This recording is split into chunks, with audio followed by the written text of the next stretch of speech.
It's Christmas Eve. It's time to talk the annual goal show. I got Steven in the green room. We're going to get right to it today for the special brunch episode. It's Proper Royals Live.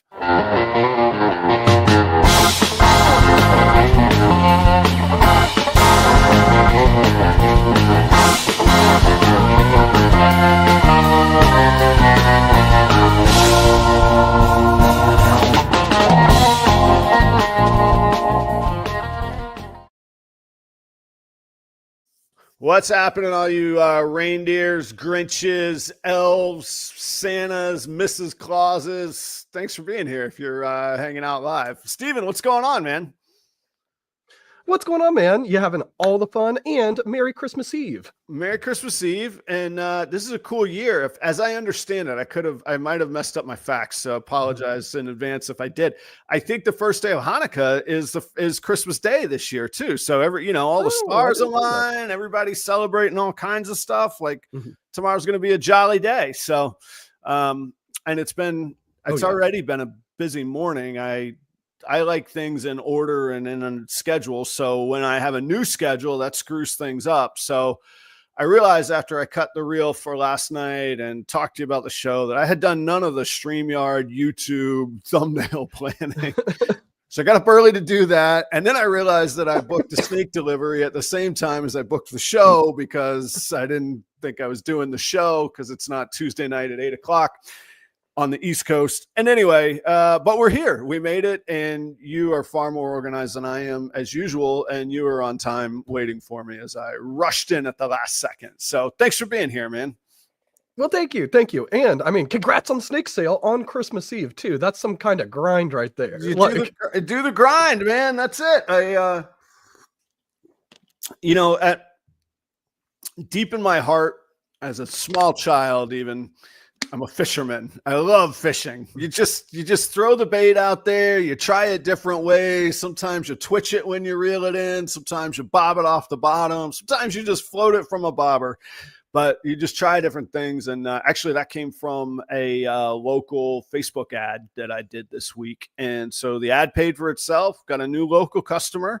One less snake in here and a little more change in the pocket to pay for, Santa's commission these days is pretty expensive for him flying around, so you got to pay the big man and get the good gifts under the tree and all that. He's going to do the work, but he costs a little bit these days. Yep, that's right. And by the way, Santa uses REDLINE shipping. That's why he's red. So that is what is it a coincidence that all these colors match? I mean, let's think about this here. If you got conspiracy theories are all the rage these days, well, there's right there dialed up for you on a platter. What's your favorite holiday beverage? You do anything different than your usual consumption? Alcohol or non-alcoholic doesn't have to be I think probably my favorite non-alcoholic holiday beverage is probably hot apple cider. I really like hot apple cider.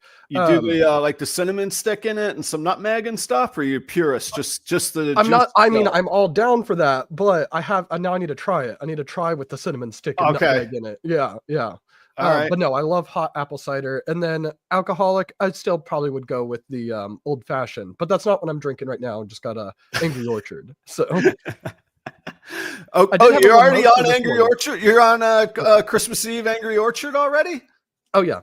So I had mimosas this morning because you had talked about mimosas like in your promo. And I'm like, oh, that does sound really good. So good for you, man. I always make a joke that's truly a joke where I say Heineken is a great breakfast beer, but here you are just like living the life, man. You're like, yeah, Adam just talks it. I'm living it. So, so let me get this straight.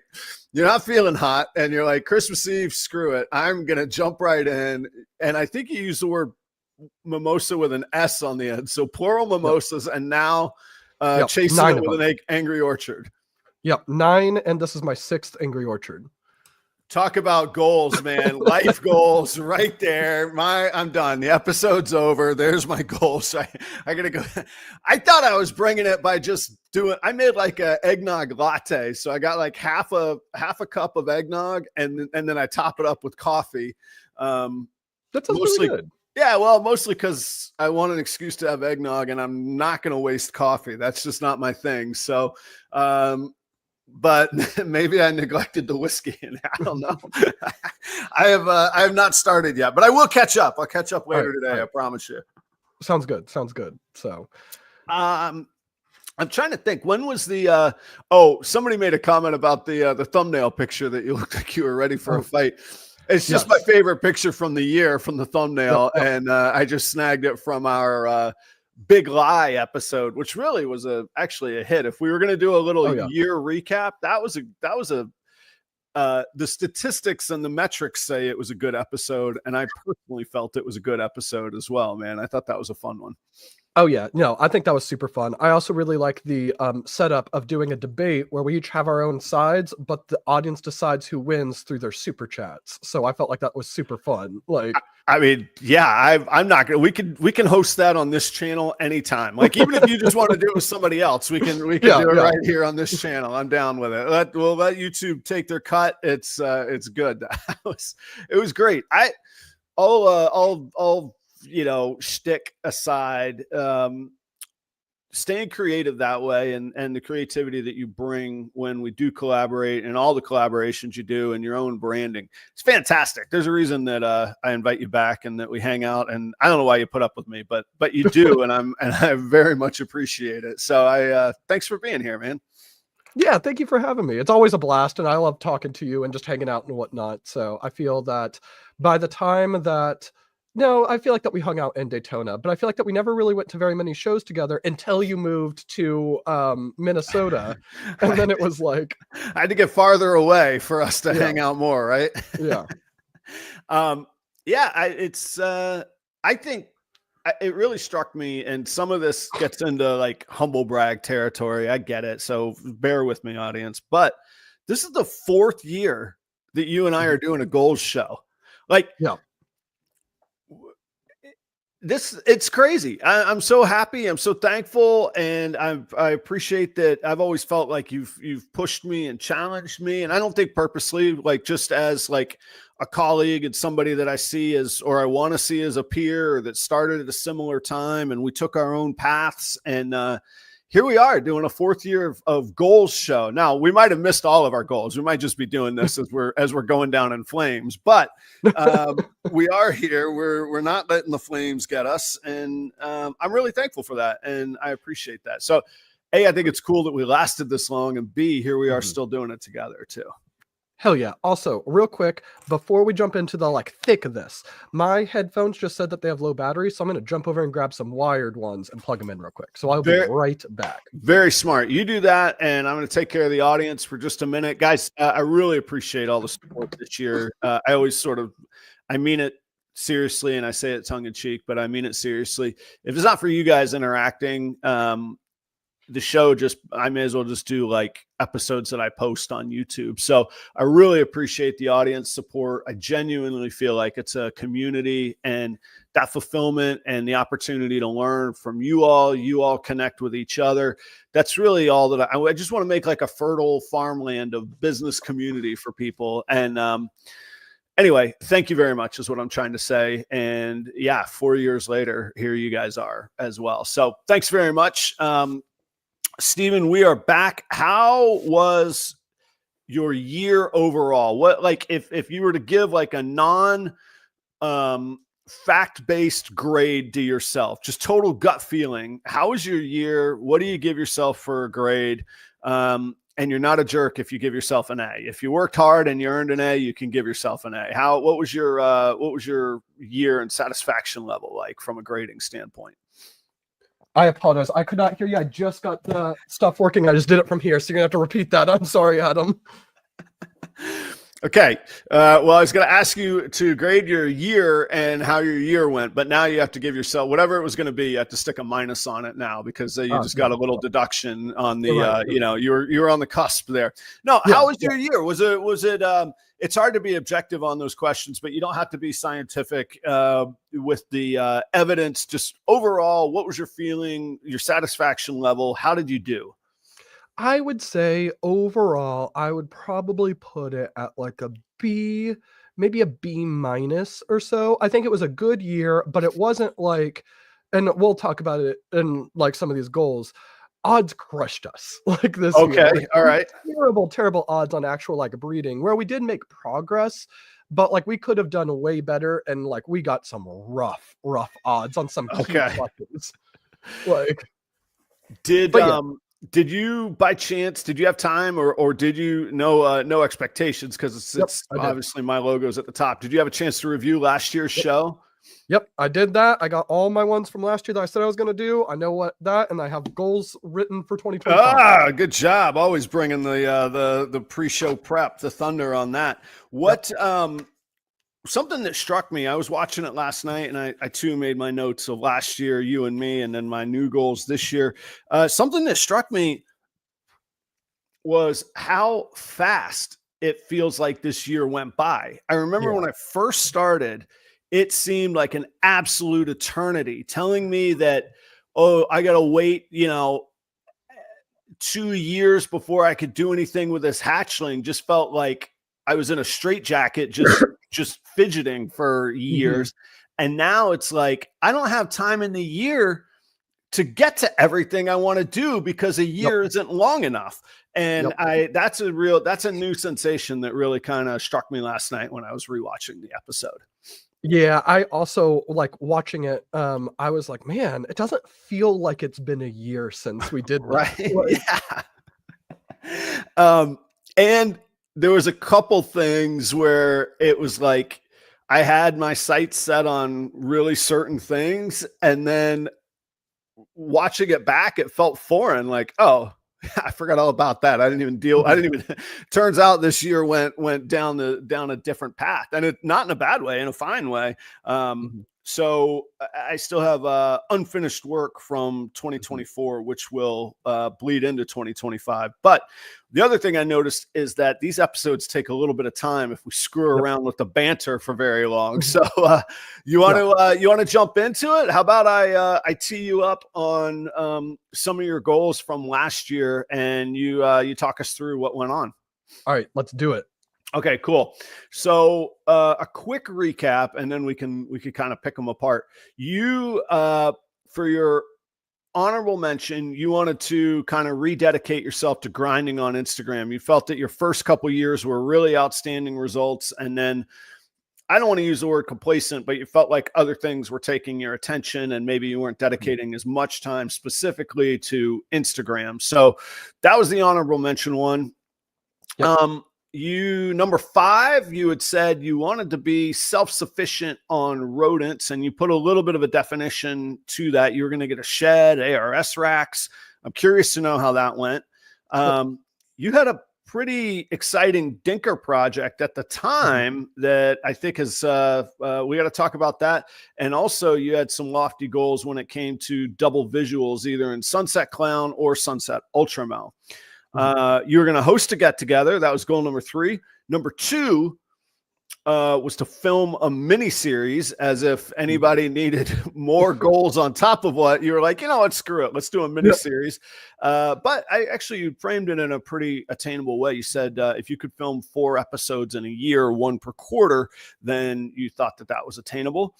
And then your number 1 goal was to become like historically profitable, not just profitable in the year, but profitable to everything you'd ever done.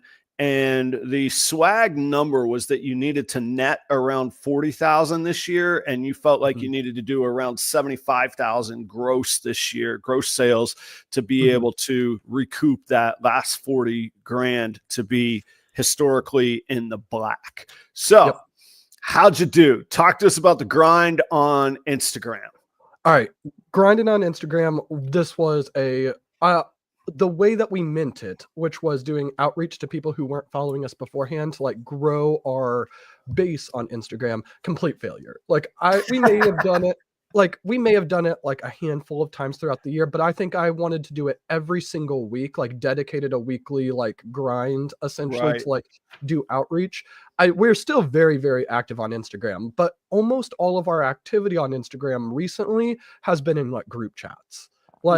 we're not even like before, like I would say last year or the year before, like we were posting every single day. I feel like at this point now we're posting about 3-ish times a week. And there's just because we're getting lazy on it. Like, I do feel that Instagram is great to reach people, but we're in chats every single day talking to people, but it's just the actual like going out to new people. We're just not doing it. And that is a complete failure because the heart of the goal was to keep growing the platform. And we did not do that this year. Yeah, I empathize with you. I have a little bit of that on my own goal coming up. But one thing I found is as I get sort of more of an identity, and I don't necessarily mean me personally or my ego or my proper royals brand, but what I'm producing gets more of an identity.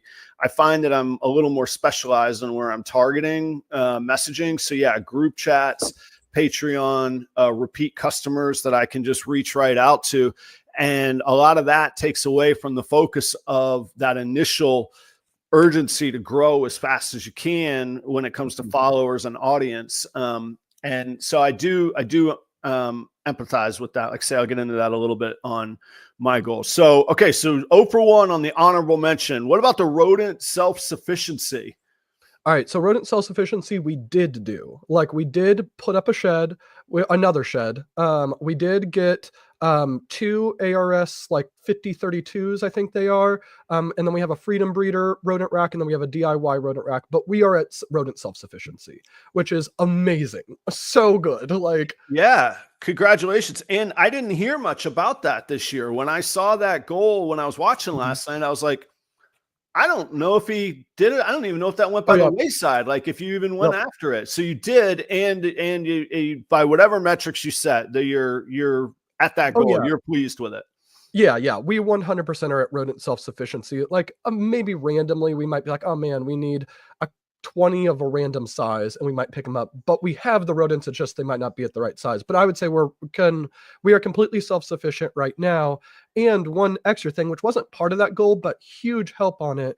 This year we hired our first employee. So he helps us like clean the rodents every year, clean the snakes, or not every year, every week. He cleans the snakes every week, cleans rodents every week. And that is massive, huge. Like, isn't it? Yeah. It's I again, just the parallels in our experience. I had a similar experience this year. When on your rodents now, do you see them as a revenue stream, or is it specifically for your needs and that's where your focus is? Specifically for us, we don't want to breed too many because we don't want to have to like be able to like have to sell them or stuff like that. So we try to keep it like just a little teeny tiny bit more than what we need. Okay. All right. And do you ever see in the future as that as an exciting opportunity for revenue or not? Is that not something you want to chase? Maybe once one of us is doing it completely full time, but that way we can be like around for orders, like if people need to come pick stuff up. But with both of us working full time, it's not something that we want to try to balance on top of everything else. Yeah, fair enough on resources versus needs, time, all of that. Okay, fair enough. Well, congratulations. All right, so you're up to 1 and 1, and really the honorable mention doesn't count because we said 5 goals. So 1 for 1 on number 5. Number 4, it was a combo. You had a dinker project you were trying to prove out as genetic, and then you were targeting double visuals in the form of Sunset Clown and Sunset Ultramels. Hit it. So this one is like kind of half and half. So on the dinker project, we, again, quick recap in case anybody doesn't know, we had gotten a couple imports from Outback Reptiles probably like 3 or 4 years ago at this point. But this year was the first year we got a clutch from the male. And in the clutch, it was this dinker male paired to a GHI female. The clutch all hatched out, and there was like 5 eggs in it. And I think 4 of the animals were GHIs, and there was 1 normal. And when we cut it at first, I was like, man, didn't prove, or it's recessive. And that's like, I was disappointed. But then once they all came out, there was an animal that I am pretty sure, and like everybody that I've shown pictures, and like you can see comparisons between that animal and like a GHI from the same clutch, where I'm 99% sure that that animal is a dinker gene plus GHI. So I believe it's enough for us to keep working it, but not like put it to everything and all there. So I believe that it proved to be genetic, but The thing that we're kind of figuring out right now is we had done a full panel on the male and shed test panel. And the male at the time had tested heterozygous for DGA and DGB. And the thing on this, before anybody in the chat starts going crazy and all that stuff, DGA and DGB have nothing to do with the actual desert ghost mutation. The desert ghost mutation is DGC. So DGA and DGB, RGI believes, are separate genes that tend to be in the desert ghost population, but they're not actually desert ghost itself. And the theory is that as people propagated desert ghost animals throughout the entire breeding hobby, and they kept selecting the ones that looked the best, those genes got selectively bred and got throughout the population, and that they do have a phenotype. But what I think, and I don't 100% know, I actually have her shed, I need to send it in and all that stuff. I think that if this Dinker gene is its own gene, and it's like, let's say it's DGB is actually what's causing the phenotype, I think it's a separate enhancing morph to desert ghost, but therefore it shouldn't be called desert ghost anything. I think that causes confusion and messes with the market. So we are right now tentatively calling it rose gold. So rose gold. Okay. Where did rose gold come from? It kind of looks like rose gold. Like it's like a bright orangish kind of color, but not like super, super orange like Bang or high intensity OD. Again, it looks like rose gold. Like, yeah. Okay. All right. So yes, I would say half of that we hit. I'm gonna say we proved that it's either dominant or incomplete dominant. We don't know the rest of it yet. We still need to do more breedings before we really do anything with it. And there is a chance it might be DGB, so it's not like a $40,000 Cosmos or something like that. But I do think it's still cool. Like, did you pop for any other codoms when you did the panel test? Nope. No. Everything else was negative. Gotcha. So, well, interesting. Okay, so we've seen het DG stuff before, whether we're calling it correctly or not, and this looks different than just a pure het DGAs and Bs that we've seen before. Yeah. Okay. So, all right. And again, there is a chance that it could be a different morph that's not. This is why we have to test the female, because if the female tests negative for DGA and DGB, there's a chance that it is a different gene. Sure. Right. So, but we got to do a lot more with it. We've only done one clutch. I would like to reproduce the Dinker gene, rose gold, that we're calling it, as its own standalone, not with another combo. So that's kind of like a tentative goal for this year, but it's not going to be one of our goals for this. Yeah. But the hard thing on that is I don't want a big giant clutch of normals and like this. I want like a small clutch where we can get like one baby so we can use it as data point. But that one, I would say we checked that on half the goal. We did not produce a double visual sunset combo. We had one clutch where we could have, and we got crushed on the odds. So it was a clown het sunset to a cinnamon double het sunset clown. And I think we got like 6 or 7 eggs. And in the clutch, we got 1 cinnamon sunset het clown, nothing else. No clowns. Like, that's the demoralizing stuff. And like, sorry to hear that, man. The good thing about odds in gambling and handicapping sports and anything, they talk about returning to the mean. So I guess if you were on the outer edge of the spectrum this year of odds, in the future, science says that you're going to return to the mean, and to return to the mean, you have to have equally and opposite good odds if this was bad odds. So, if you believe in that sort of stuff, which is pretty mystical, it's getting a little bit beyond just mathematics there. Maybe the odds be in your favor is the best that I could say on that.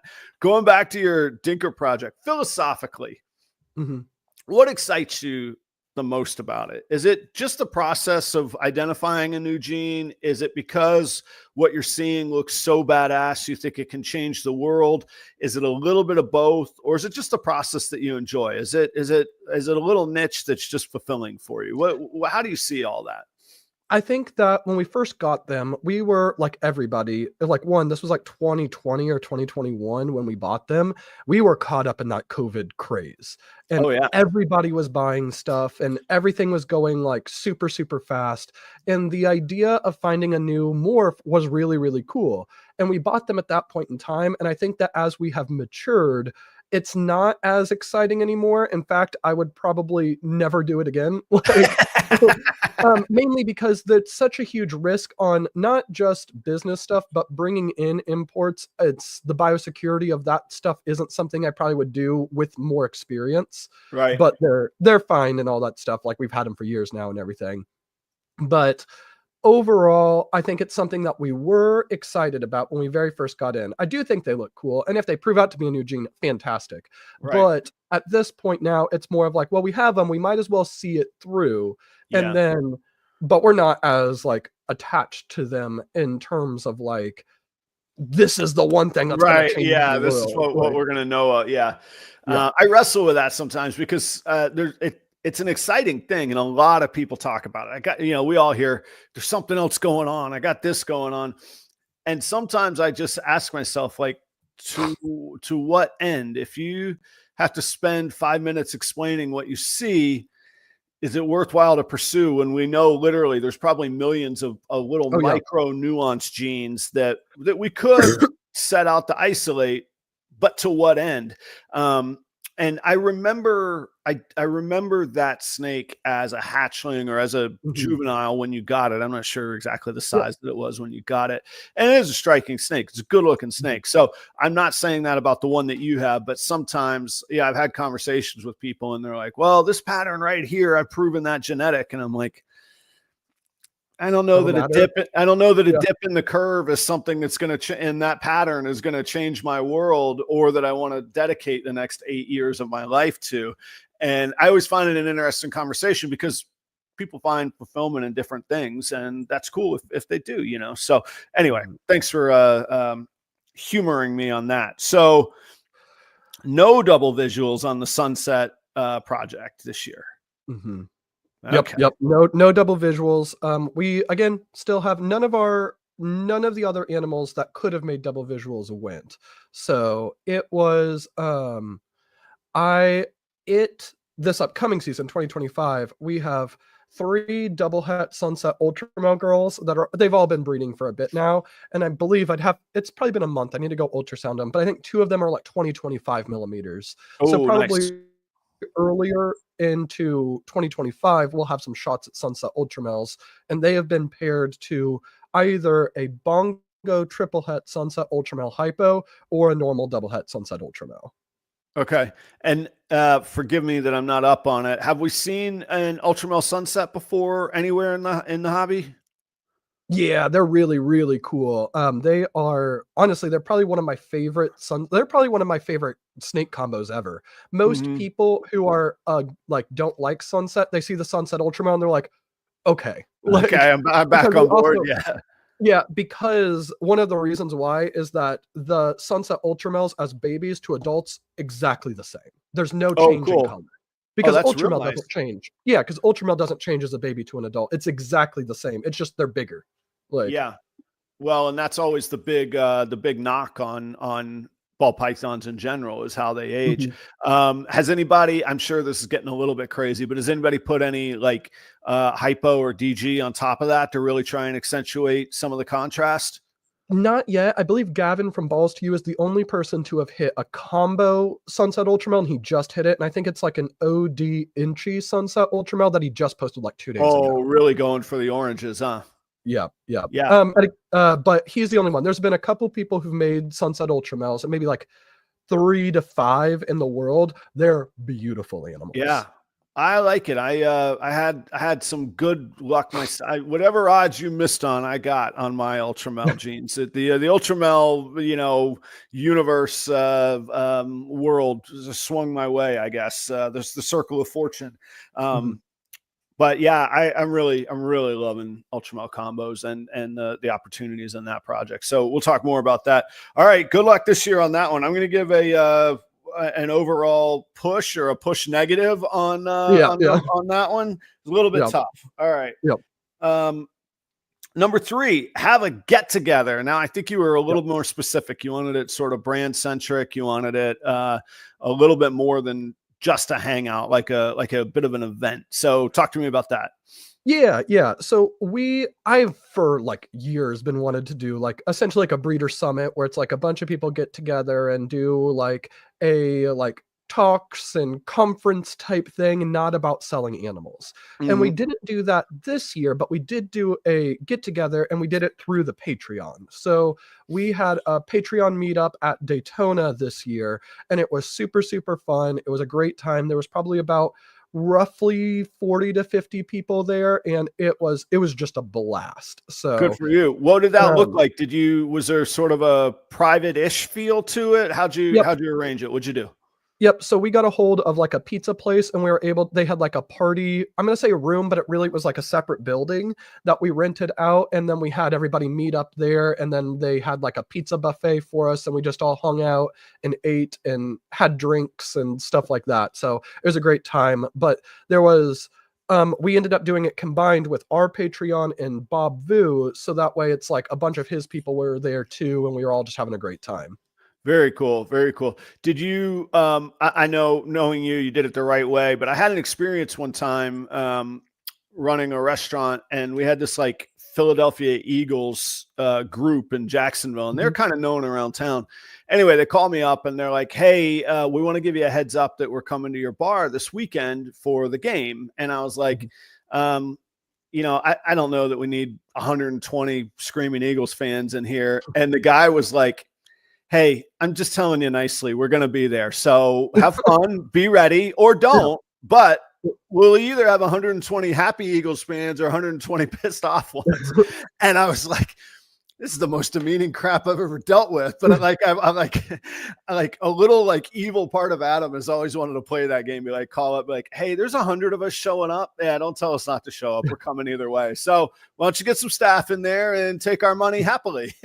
Yeah, no, they were great. Like we had like rented out the specific area for like their events and all that stuff. And they had like a server there that was for us. They were awesome. They did a great job. But yeah, like Ro from Inked Lady Morphs is in the chat. She was there. Jason from JT Morphs, they were there. It was a really, really fun time. And one of the things that I like so much about it is there are, again, we've talked about this in the past, one of the hardest things in the reptile hobby, and I'm not saying this for like the people I just mentioned, but like if you're new in the reptile hobby, it's hard to like make those connections because you just don't know anybody and it feels awkward going up to some random adult and being like, do you want to be my friend? Like, but so with this, it created a situation where we had a bunch of our Patreon members there and that they could interact. Like Corey DeLong was. Oh, I think I lost you there. All right. While Steven's reconnecting, let's take care of some promos real quick. Steven's going to be right back to fill us in on the get together. Guys, for shipping, it's cold weather. It's a dangerous time of year, high volume shipping. Check out REDLINE. They got you covered. Their insights are great. Their reptile keepers. And, Sean from RGI was there. Brock Wagner. Steven has now disappeared. My bad. I was looking to see if the internet went out or something. No, you're back. Well, I got to finish up the REDLINE promo though, since we took a forced break real quick. We cut away live. Yep. Check out REDLINE for all your needs. They are reptile keepers that are looking out for other reptile keepers and your animals. Use a promo code PROPER5 if you haven't used it yet, which you should have by now, but you get $5 off your next shipping label. Similar care, customer service at shedtesting.com. That is Charlie. He is the guy doing the tests. He's the customer service behind it. He's the one researching new tests. And he is looking for new sheds also, but you can message him directly. You can use the promo code PROPER15 to get yourself 15% off of 2 orders of shed tests. You can order as many individual tests in those orders as you like. So go check out Charlie. Over 32 different tests available currently right now. And a lot of them that aren't listed, you just shoot them a message because he has proven and concluded tests, but he also has ones that he's still trying to verify, and he could give you an insight into the likelihood of it being that, especially if it's a newer gene. So check that out at shedtesting.com for that. We'll get to some of the other sponsors a little bit later. So you were saying that Corey DeLong had joined and Bob Vu was there with his crew at the get-together? Yeah. It was just a great time. And I think that one of the biggest benefits of the Patreon, and for a lot of Patreons, is that you can be brand new in the hobby, know nobody, join a Patreon, and then you are immediately welcomed and you are within a kind of sub community and you're invited to these events. So that way it's not awkward. So that way you go to one of these meetups, and if there is somebody that you want to meet, like for example, Bob Vu or Brock Wagner or Corey or Winston or anybody like this, and it's like, oh, I'm in Stephen and Courtney's Patreon, and they're like, oh, hey, what's going on? I love Stephen and Courtney. And it creates a commonality for you to like connect with people with. Yeah, I have come to conclude, and I would say this even if I didn't have the Proper Royals Patreon, I think it's the best investment and best bang for your buck. I mean, the entry to some of these are $5, $7, $10 a month. I mean,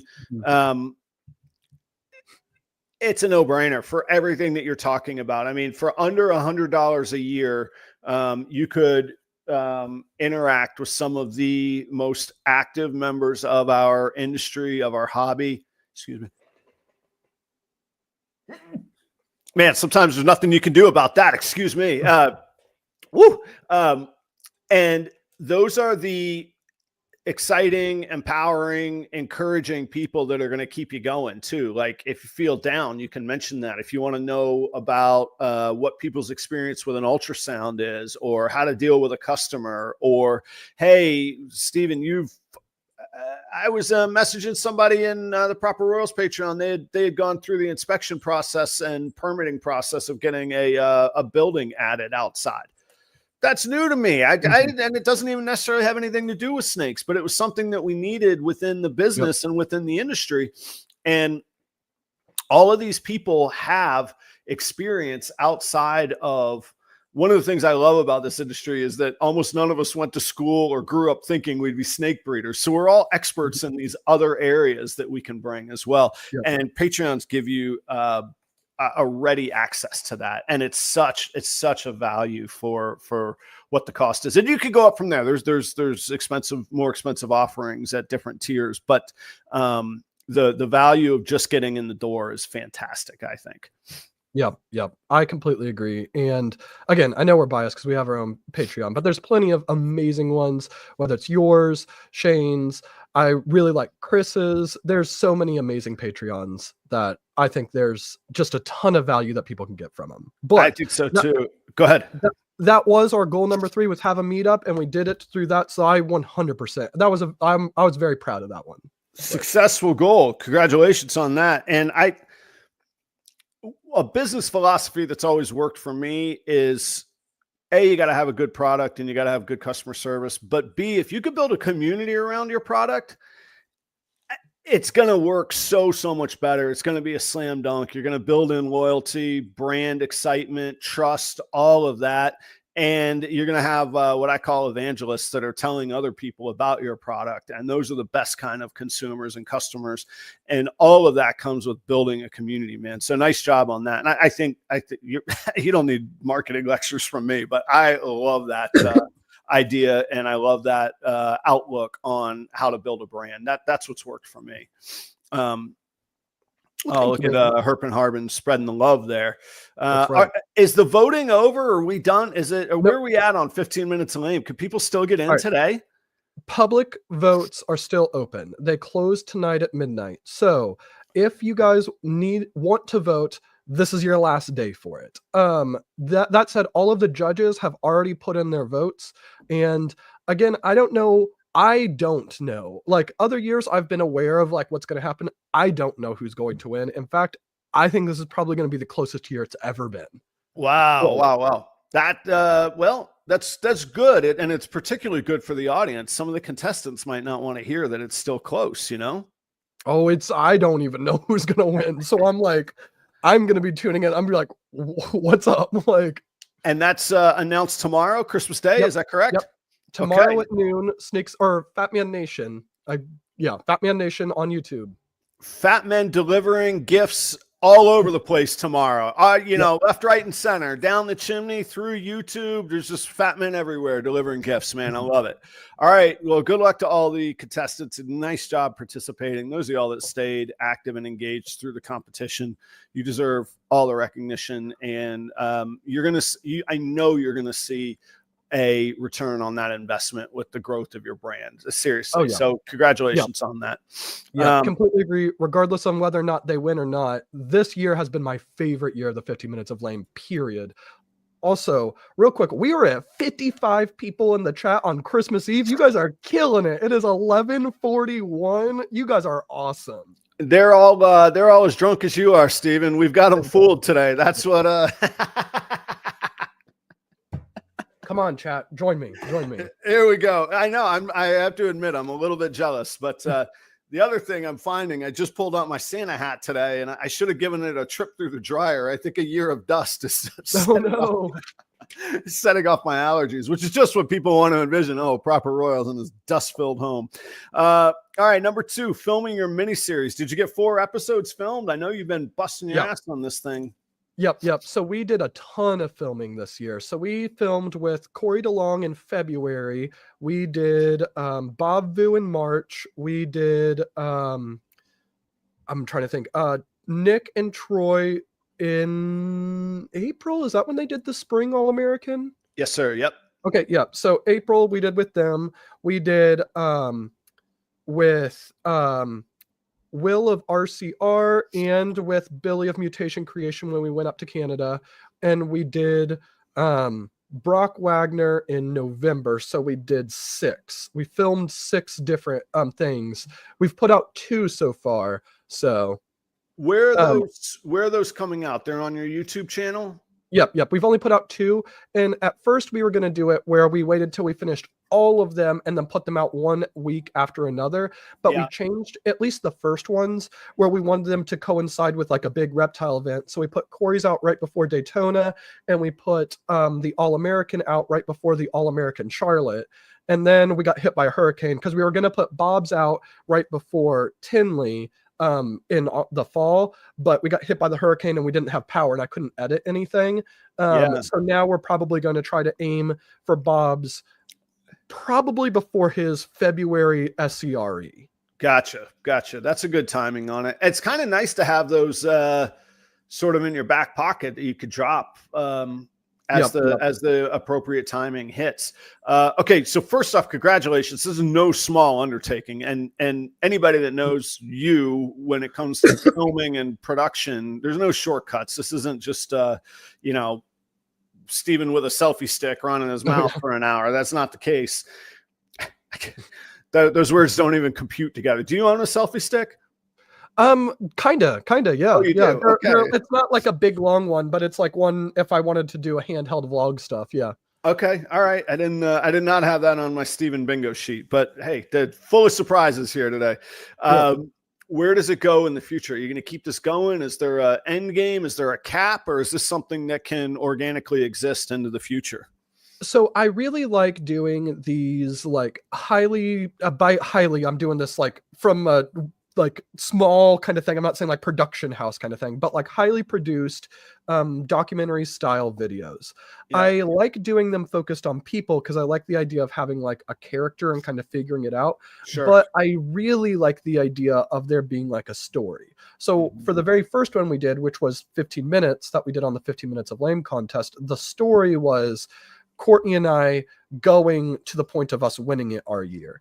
And I want to be able to find something like that again. And I have an idea for one, but I can talk about it like later on that I want to do. But for these, I love doing these and we'll probably do them as much as we can. Like I've talked a little bit with Miguel to like go out to California at some point. I've talked to MJ to go out there to like do stuff with them at some point, but there's other ones on the horizon, but we just haven't. We got to kind of work through all the ones that we have right now, and then we can kind of plan more ones. Oh, the amount of editing and even just the organization. Like I can't even remember where I stash like the files of everything of all the content that I feel like it is just it's an overwhelming thought to me. So, okay. You're crushing it, man, on these goals. You're at least 3.5 out of 4. Yeah. So that's Yeah. pretty good. Maybe a 3.4 out of 4. I'm not sure how we're grading. Yeah. For, Yeah. but either way, solid. All right. Become net profitable. Did you make your 40,000 net this year, or did you go crazy spending money on, you know, red Mustangs and whatnot? You know, I did not count the Mustang, and I don't Not a count business expense. Okay. Yeah, I didn't count the Mustang as an expense, but with the Mustang, maybe not. But with no, I'm giving you a hard time. Yeah, I mean, we all know Robin bought that. Like, it's not really right. an expense all anyway. Robin. Yeah. So with that, I can give like specific numbers on this and all that stuff because I do think that it's useful for people. So this was the end of our 2024 was our 4th breeding season. And at this, we had put in roughly about $130,000 all in for everything, like in our like ball python business. And this is putting up sheds, racks, snakes, travel, stuff like that. And across 4 different years, or maybe 5 years, because we started in 2020. Exactly.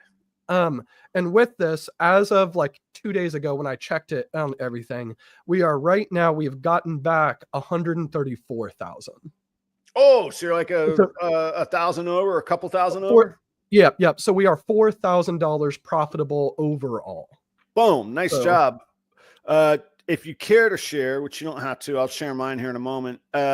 What did you gross this year, and what did it take to make that approximate $44,000 net then this year? We grossed a tiny bit less than $70,000 as of right now for this year, and we have spent about $20,000 this year. Good for you. So your margin is like 60 to 65%, which is fantastic. We hear about this being a game of slim margins. Those are massive margins, man. So realistic, because we don't like buy wholesale or anything like that. Like, we're only selling the animals that we produce.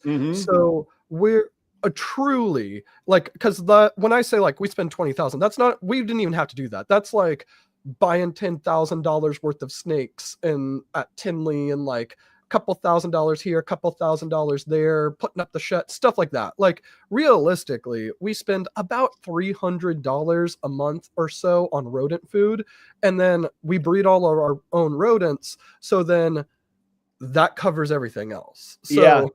No, well, and I really wanted to highlight that because at the start it seems so overwhelming when you're like, how am I ever going to make a penny on this? But if you get the right foundation of racks, you get the right foundation of lowering your cost with rodents.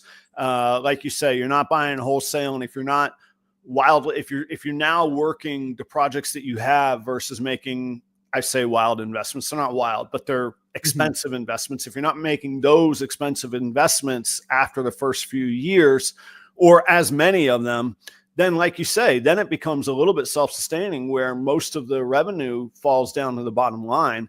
Congratulations getting there. That's fantastic to be. I'll tease that my net this year was only about 36%, which I was very happy with. But a few different scenarios and situations that we're going through. So great job on clearing that money, especially at doing 70,000 plus or minus on the gross, man. Good job. But thank you. Yeah, we're excited. Honestly, I do think that, and this is, again, it's all relative on it, because the thing that really like pushed us over was like the Patreon. Starting the Patreon was probably one of the best decisions that we've ever made, because all of the money that people spend in the Patreon goes as a credit for a future snake purchase. Right. But that allows us to increase our cash flow now, and then in the future they can get their snakes. So that helped us out, and that's really what put us over the edge. It's a massive help. I agree with you, and it doesn't even take a huge amount of money for it. I think our relative to each other, our incomes are probably wildly different on the Patreon. And I mean that I think you're probably doing better than I am on that. But it makes a wild bit of difference where you can flatten and predictably rely on money coming in each month versus 1 month bam, you got a huge amount of money. And then for 2 months, not much because there's no clutches in the incubator. Or I'm lucky that my females, and I think it has to do with the move from Florida. I think it confused everybody. So mine are, I still have clutches in the incubator, and I have new ones. 3 of them have already ovulated for the upcoming season. So mine are producing all year round, which I'm thankful for, because having 30, 40, 50, 60 clutches within a 90 or 120 day period would be absolutely maddening. And I don't even have the infrastructure to handle all of that at one time. Mm-hmm. So having that spread out, and I think we all got tired of hearing about flattening the curve, but in this instance, flattening the curve really, really helps. But mm-hmm. Patreon is one of those ways to do that as well. So I agree with you on that as well. Mm-hmm. Congratulations. Right. So that's a yes on that one as well, yep. Right? Okay. Yep. So boom. Nice job on there. All right, let's flip the script here a little bit. I've got my results from 2024. I'll run through mine real quick, and then I'll talk about them real fast. My honorable mention was actually to produce babies from a holdback, and none of those girls went in their first year of eligibility. Oh, no. So no on that honorable mention one. I see that as a little bit out of my control, though. Some goals I could control, some goals I can't. Now, not that the snakes could speak, but if they could, the snakes might go, well, no, you screwed up your care and husbandry of us. That's why we didn't go. I don't know. I don't think that's the case, but it is possible that way.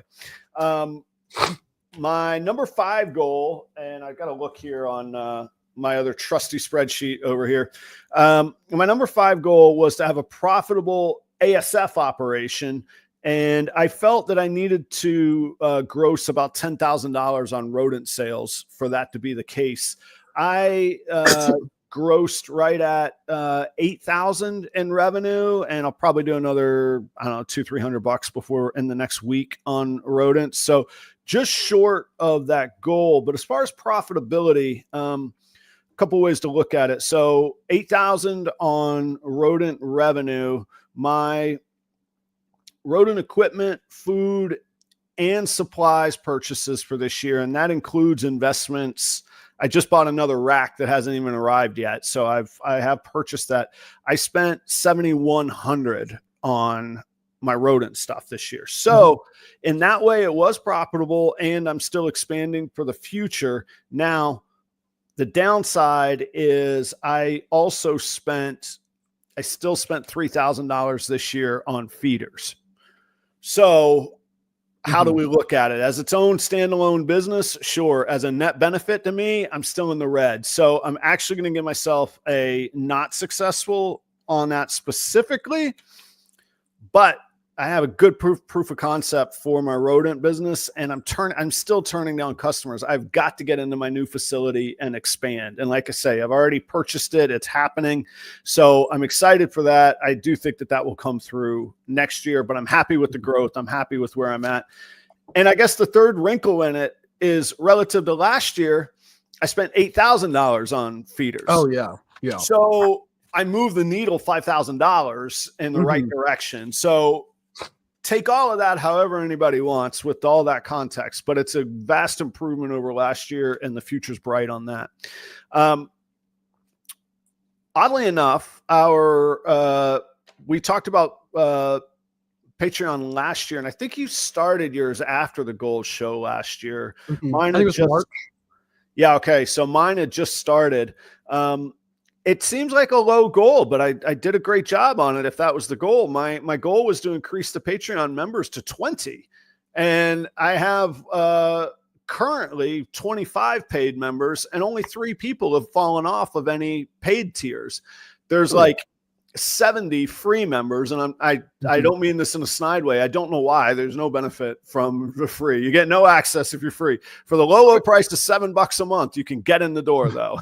Quick question, Adam, and I don't know, because I talked to Shane about this, because Patreon, by the way, anybody who is thinking of starting a Patreon, I highly recommend it, but the platform itself for the creator side is not super user-friendly, but there are some like marketing options that Patreon will do for your free members, but you have to set them up.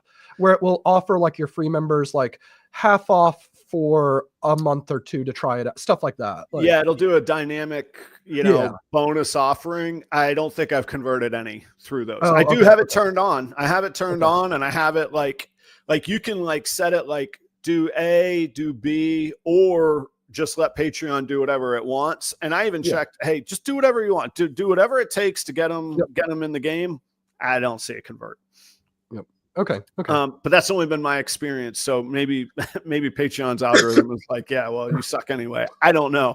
I don't think that's the case. And I'm being a little self-deprecating here. It's a cool community. There's 25 very active people in there, excited about what's going on in the industry and the hobby, business-minded, seeking to grow their brand. So it's a great atmosphere to come be a part of.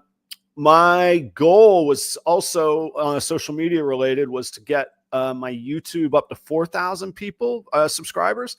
Just yesterday, I only crossed 3,500. So I've been very active on YouTube as far as the lives, but as far as the traditional YouTube video, nothing this year. It's a very, very poor year of performance on that. Instagram, my goal was to get to 10,000, and I'm actually not. I did not get to 10,000, but I'm not that far. I actually didn't look this morning. I don't look daily. Okay, 8,200. So a little bit lower. I actually don't know what I was at. I want to say I was in the 6 to 7 range. So, I mean, it was still a very good year, and I stay very active on Instagram.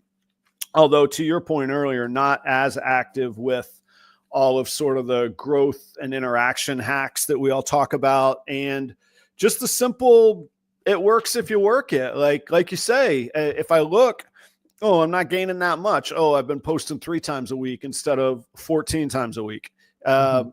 Mike from Balls of Fury, when he was on the show, I talked to him. I said, hey, your Instagram is off the charts, man. He goes, yeah, every day I post a reel and a picture, and I put thought into what I write. It's just that simple, but it's just that difficult too. Like, that's a hard goal. And so I admire him on that, but it definitely works if you work it. And I just didn't work it enough. So Patreon, yes. YouTube, Instagram, no. I give myself a push on that. That's a 0.5. So right now I am 0.5 for 2 on my goal. One of them I have to check really quick. I have to jump up. I can't remember if that one was born this year or not. Just 1 second. I'll be right there. Okay. Awesome. Also, by the way, chat, for everybody who's here, we really, really appreciate it. And I think Kane earlier had put in a super chat, and you're awesome, Kane. You're killing it. Thank you for that. I thank you for keeping me honest there. Yes. Hang on. Get the brand recognition. Bam, $5 to get you a little brand spot on there for sure. Yeah. Anybody who isn't following Kane, you guys definitely need to. He's such a nice dude. He is a really, really good member of the community. Definitely go check him out on Instagram. And he has a YouTube as well. He has a YouTube. I think he's in me, yours, and Shane's Patreon. Yep. Very active. So I like it. Go check him out. But yeah, he just posted a top 10 banana video a couple days ago. So you can check that out for the new drop on there as well. All right. My goal, lofty goal, like you were talking about, 3 different double visuals this year. I had an opportunity for Axanthic Clown, Ultramel Clown, Axanthic Pied, and Dreamsicles. And what I had to jump up and check, I do have a female Dreamsicle that I hit, but I was confirming that's from November of 2023. That was not in 2024. So -1 right there. I did hit an Axanthic Pied, yes. And man, I had a bunch of, I hit 5 visual Ultramel Clowns this year. Get it, man. I know. It was like, oh my gosh, man. It was just like, Shane and I do a monthly audio only podcast in the Patreon where we actually talk about revenue. But I listen to every one of them, by the way. It's great chat. You guys definitely need to check it out. Thank you. Lone Wolves. The Lone Wolves, baby. October and November were so far like outliers. And like when you dig in and you're like, what did Adam do those 2 months that made everything so wonderful? it was those two clutches of ultra metal.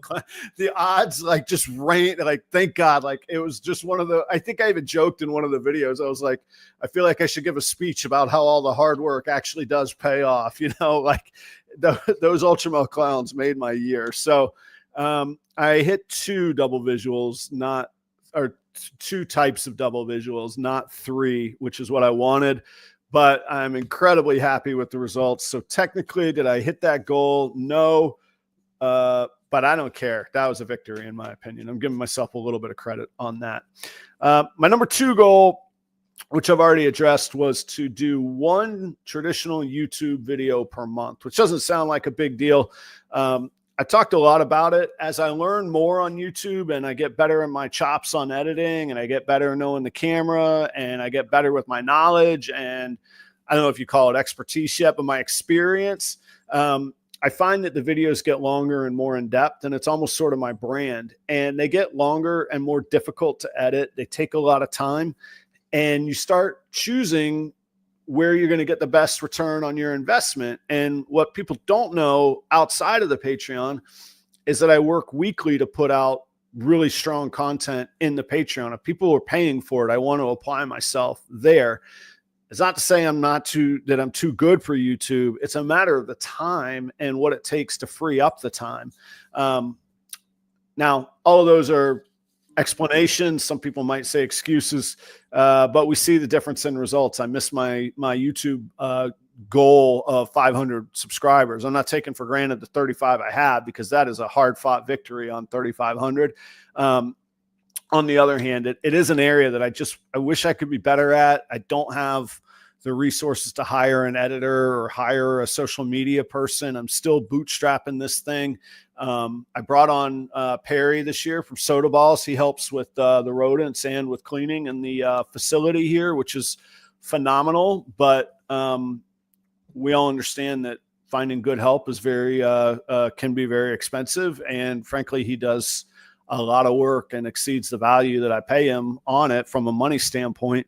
So yeah, well, yeah, there's asking and there's getting, it's a little tough, but all joking aside, as the business grows, I do want to increase that relationship, but it takes time. It's a money in and money out situation. And the fact is, I'm still looking at a pile of dishes that I've got to get done, and the chores go on as the business grows. So picking your battles, so no, didn't make that goal. Fail.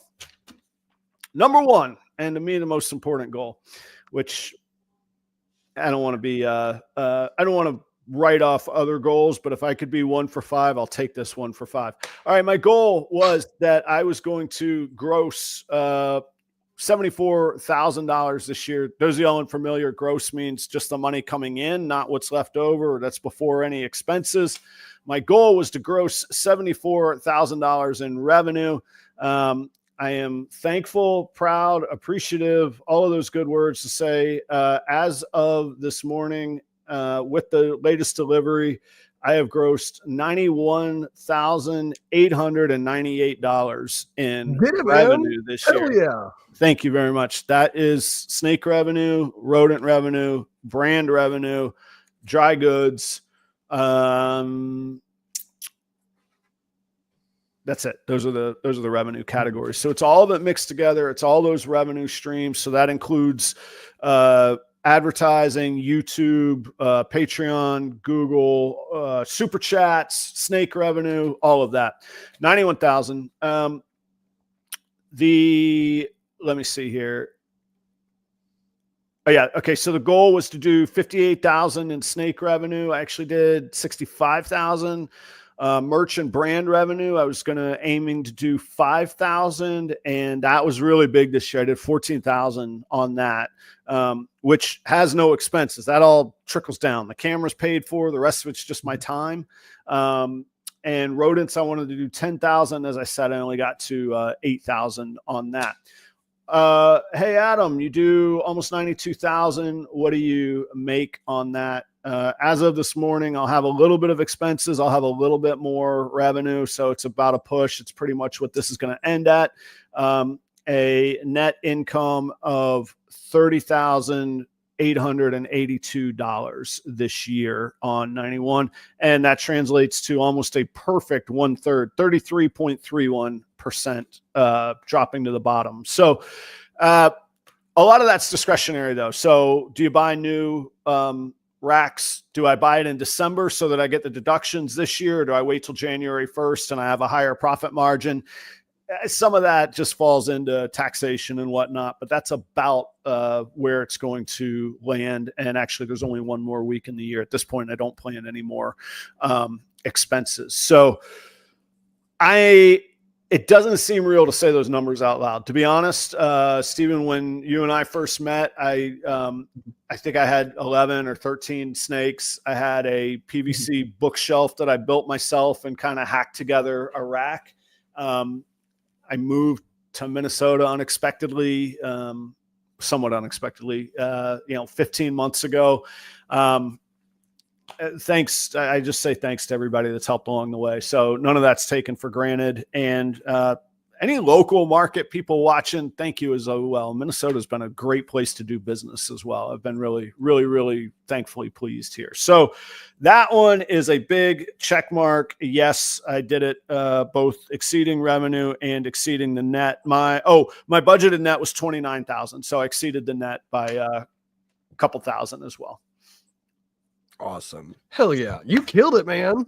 I'm trying and thank you. Cause I need to hear that. Cause sometimes you just go like, where'd all the money go? That's great that it was 91. How come I only got 30? I had this big pile and now there's nothing, but you gotta step back and look around sometimes. Like I have, just like you were talking about, now I have the foundation. I have the equipment. I can build a big house on this foundation. I see the future for rodents, and that has some of the goals in 2025. I see where I could get more efficient on what I've been spending money on that I want to dial in and bring back in, or reinvest in other people that can both help me, but hopefully they get a benefit from working with me as well, and all that sort of stuff. So how about, speaking of some revenue and some bills, how about we take care of a couple sponsors real quick, and then we get to our goals as we go into the second hour here. Let's get it. Deal. All right. RGen Reptiles. That's Robbie Richard. I always have him in my mind his name is Jensen. It's not. RGen Reptiles. That's in Greer, South Carolina. He's working on clown combo ingredients, including visual male DG on right now on Morph Market. He has clown DG zebra ingredients and combo stuff available for you. Robbie has a focus collection with some high-end nice stuff. And I happen to know, I don't know the details, but I do happen to know he is expanding himself in 2025 as well. So if you go to rgenreptiles.com, you can join his email list and you get first dibs on animals, no fee. And of course, he's not out selling your information or anything. It's just a direct line to the man himself. Check that out. Also, he is on YouTube at RGen Reptiles. Portuguese pythons. Holy cow. They just posted yesterday Sunset Clown Hypo project successes. They did not hit a triple. That's not there. I'm not saying that. I don't know how many of those ingredients they're keeping, how many they're making available. Just when I think I have a hope of like getting into the big leagues, they drop something like that. Like, it's amazing. They are some of the most amazing people that I've worked with. I'm so proud to say that all of the sponsors are people that I'm proud to work with, and Danny and Renee are no exception on that. What's going to top Clown Sunset Hypo ingredients? Go check that out now. You can find out all the other cool stuff. I don't need to water down the message. Let's move along. Trevor at Ball Labs in Aurora, Colorado. He is working on some cool high-end modern jeans, puzzle, ultramel clown, VPI Xanthic, tri-stripe, monsoon, zebra, and sunset. But he also loves like tinkering around with older genes that maybe have been forgotten. While some people like a good focus collection, he likes everything he can get. He's definitely known for doing things the right way. He's one of the very few people who has a rodent facility that is inspected and licensed in Colorado. That is a legal requirement. And he's doing it the right way. He's doing it by the book. And there's only a handful of people that are doing it that right way when it comes to rodents, but he does that throughout his whole operation. I love working with Trevor. Can't wait to see him again. Hopefully this spring I'll be back out in Denver. He's out in Aurora. So check out his Instagram on that. Last but not least is Chris at B and S Reptilia, the original Proper Royals advertising partner. We have now become partners vending at Tinley. We made some investments together on animals that we're going to talk about a little bit as well here. Chris is B and S Reptilia. He deals in many species: ball pythons, blood pythons, locality boas, colubrids. If the word pituophis means anything to you, those are the bull snakes, the pine snakes. Go check out Chris at B and S Reptilia on Instagram. He is also the regional distributor of the Chipper, and he is working closely with Chris Davenport on growing the Chipper brand. If you are looking for distribution opportunities, please get in touch with Chris on that as well. Thank you to all the sponsors. I could not have exceeded my #1 goal last year without you. And audience, you should give them a shot. They're great people. Like finding people that, like, everybody's got ball pythons, all kinds of people got cocoa. People that are good folks that I personally attest that I do business with and are trustworthy. That's what comes with the brand association here on Proper Royals. I'm proud to say that they're highly vetted and I work closely with them all. Thank you to the sponsors. Thank you, audience, for supporting them as well. Steven, what the heck are we going to do in 2025? We got to get on to this, man. Like, I really work hard on like the stoic philosophy. What's done is done. It doesn't matter. It's not good. It's not bad. It's over. It's behind us. That moment has passed. It means nothing now. What are we going to do in the future? We gotta move on. You can't live in the past, man. That's right. That's right. 2025. It's going to be an awesome year. I'm super excited. But in the green room, we had briefly mentioned how, like, essentially, like, I don't even know. That there's so much stuff to do that when you have something like, for example, chat, like I've been sick for the last like 4-ish days on top of having kidney stones. It's been miserable and terrible, and it has wrecked like all of our processes and all of our routines. And with that, all these other tasks start building up, and it's really stressful. So even though there are some very, very like lofty goals that we definitely want to accomplish, I'm going to go ahead and throw it out there as our honorable mention. My goal, or our goal for this year, is actually to like take a tiny bit of a step back. And it's not so much from our goals or from like the hobby, but not commit ourselves to where we're right on the brink of like overflowing every single second of every single day. So then when something comes up, we overflow. Like, essentially, we need to learn to say no and be a little bit better on not like doing everything that we want to do. I get it. I wrestle in my mind constantly, more than most people know, that I seem to live in a world where I'm about an inch below water and I have to like constantly be just hoping to get that gasp of air. And I know that's dramatic, but it literally, like I say, this morning I woke up and my wife was like, "You're up early." And I'm like, "Yeah, I rescheduled my show. I have to do this." And she's like, "Oh, it's not till 10. I was like, "Yeah, well, I told a customer I'd deliver this morning too, because it's Christmas Eve and I got to go do that." And I know, woe is me. Oh, Adam has customers and business. So yeah, play me a fiddle. I get it. I don't know where the answer is, but I empathize with what you're saying, because there's this constant fear of, if I'm not taking on everything I possibly can, I'm doing a disservice to my business. Yet I feel like my business is running me versus me running the business. And I know I'm talking out of both ends of my mouth here, because, oh, what a bright idea did Adam have? Oh, let's go buy a car wash that he can convert into his Proper Royals business, because that's a good way to calm down and relax in 2025, right?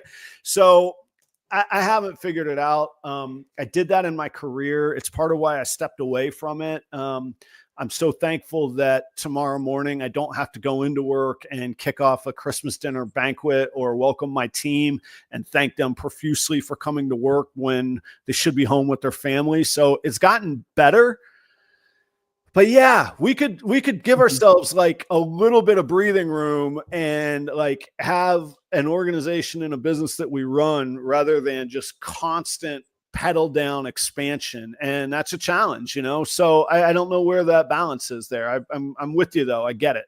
And to Kane and some other people's points, man, the kidney stones on top. Sorry, man. I hope those go on their way, man. I got surgery on not Christmas Eve, New Year's Eve to like deal with the two that are too big to pass. So yeah, it's a fun time. But yeah, it is.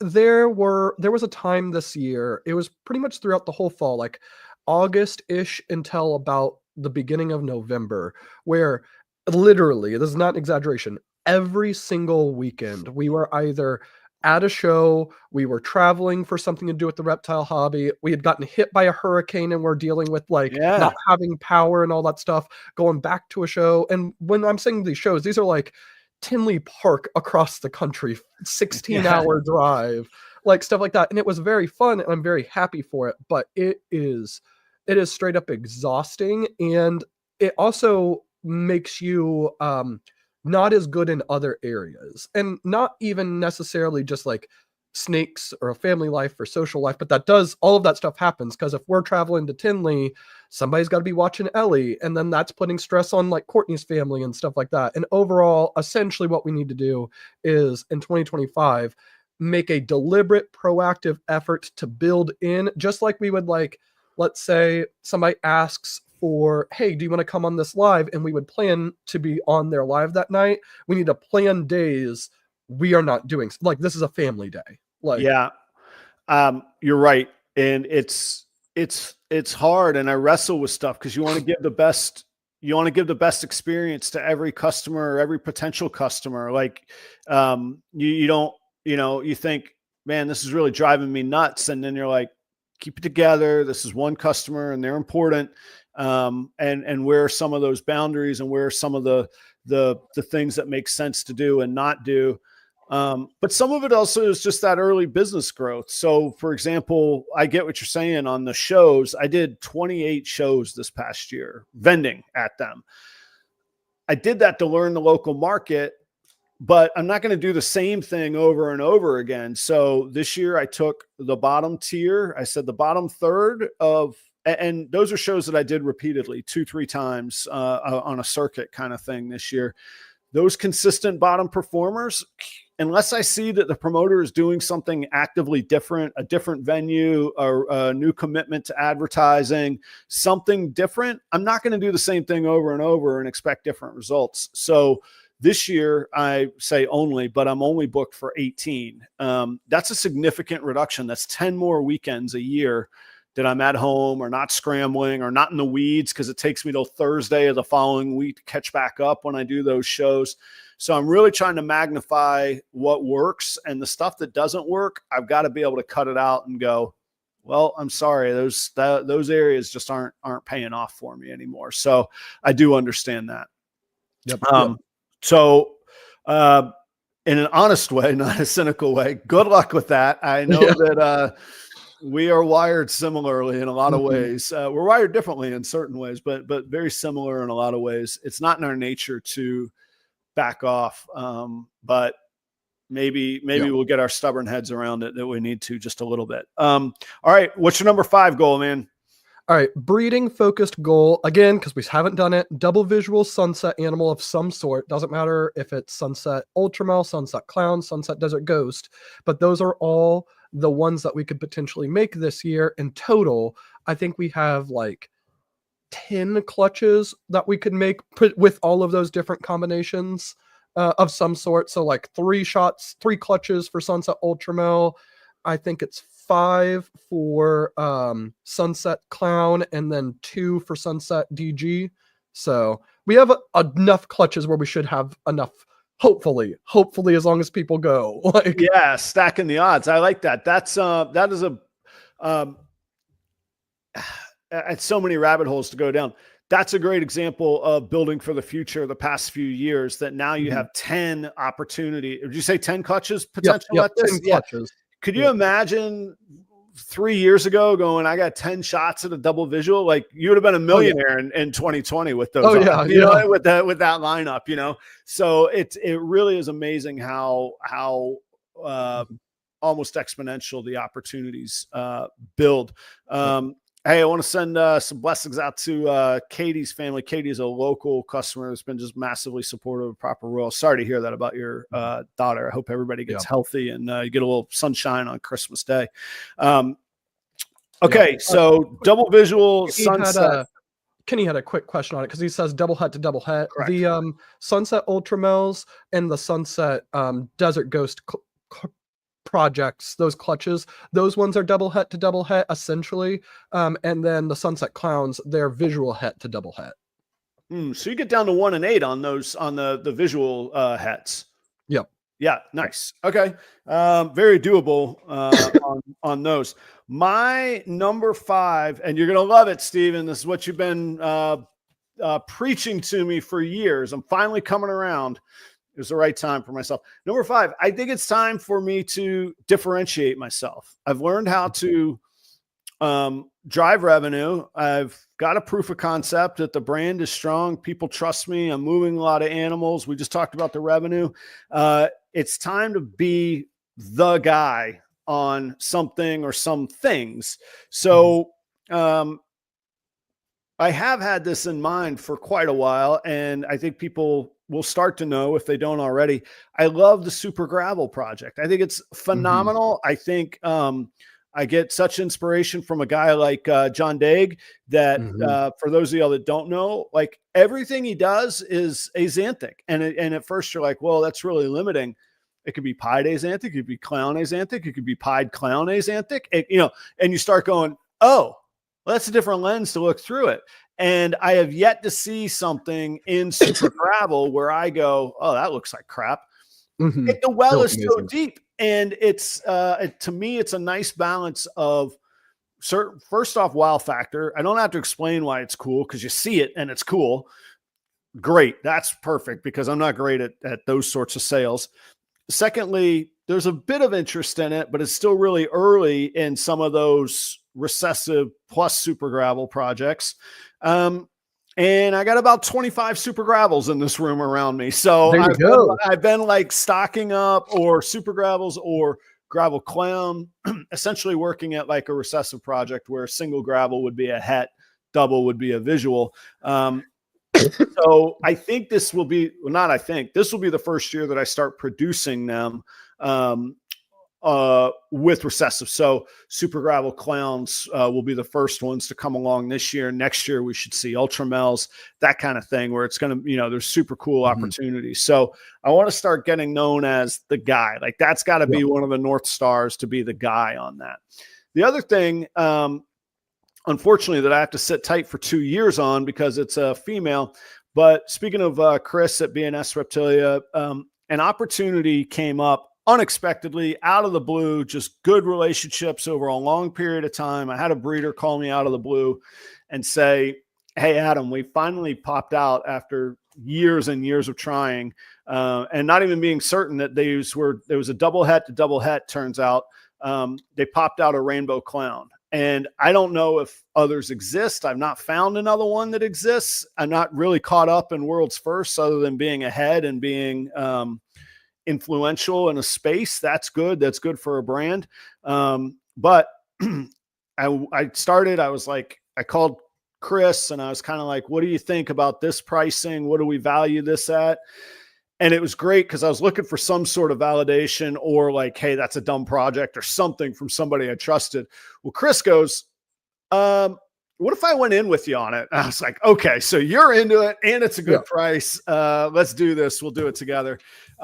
So we did that and we got a couple clown hat rainbow females in the mix as well. So I think that'll be a fun project for the years coming up. And it's something that I finally, now I feel like, hey, I'm a major player in that little narrow space. Now it's going to be about making good choices and how I build that in the future. Yeah, get it, man. I love it. I know we've talked about it tons of times in the past. I think that if you do if you're successfully able to make a name for yourself where it's like, oh yeah, Adam's the super gravel guy. You want anything with super gravel clowns, anything like that, or the rainbow stuff. If you're able to establish that reputation, it helps so much in sales because people seek you out and they're like, hey, I heard you're the super gravel guy. Are you going to have any clutches like this? And you're like, yeah, I got you. Or you know somebody who has it and you refer them. And then those people really, really appreciate all the referrals. And that 1000% comes back and helps you in the future. Yep. I think that is all spot on. I was always hesitant.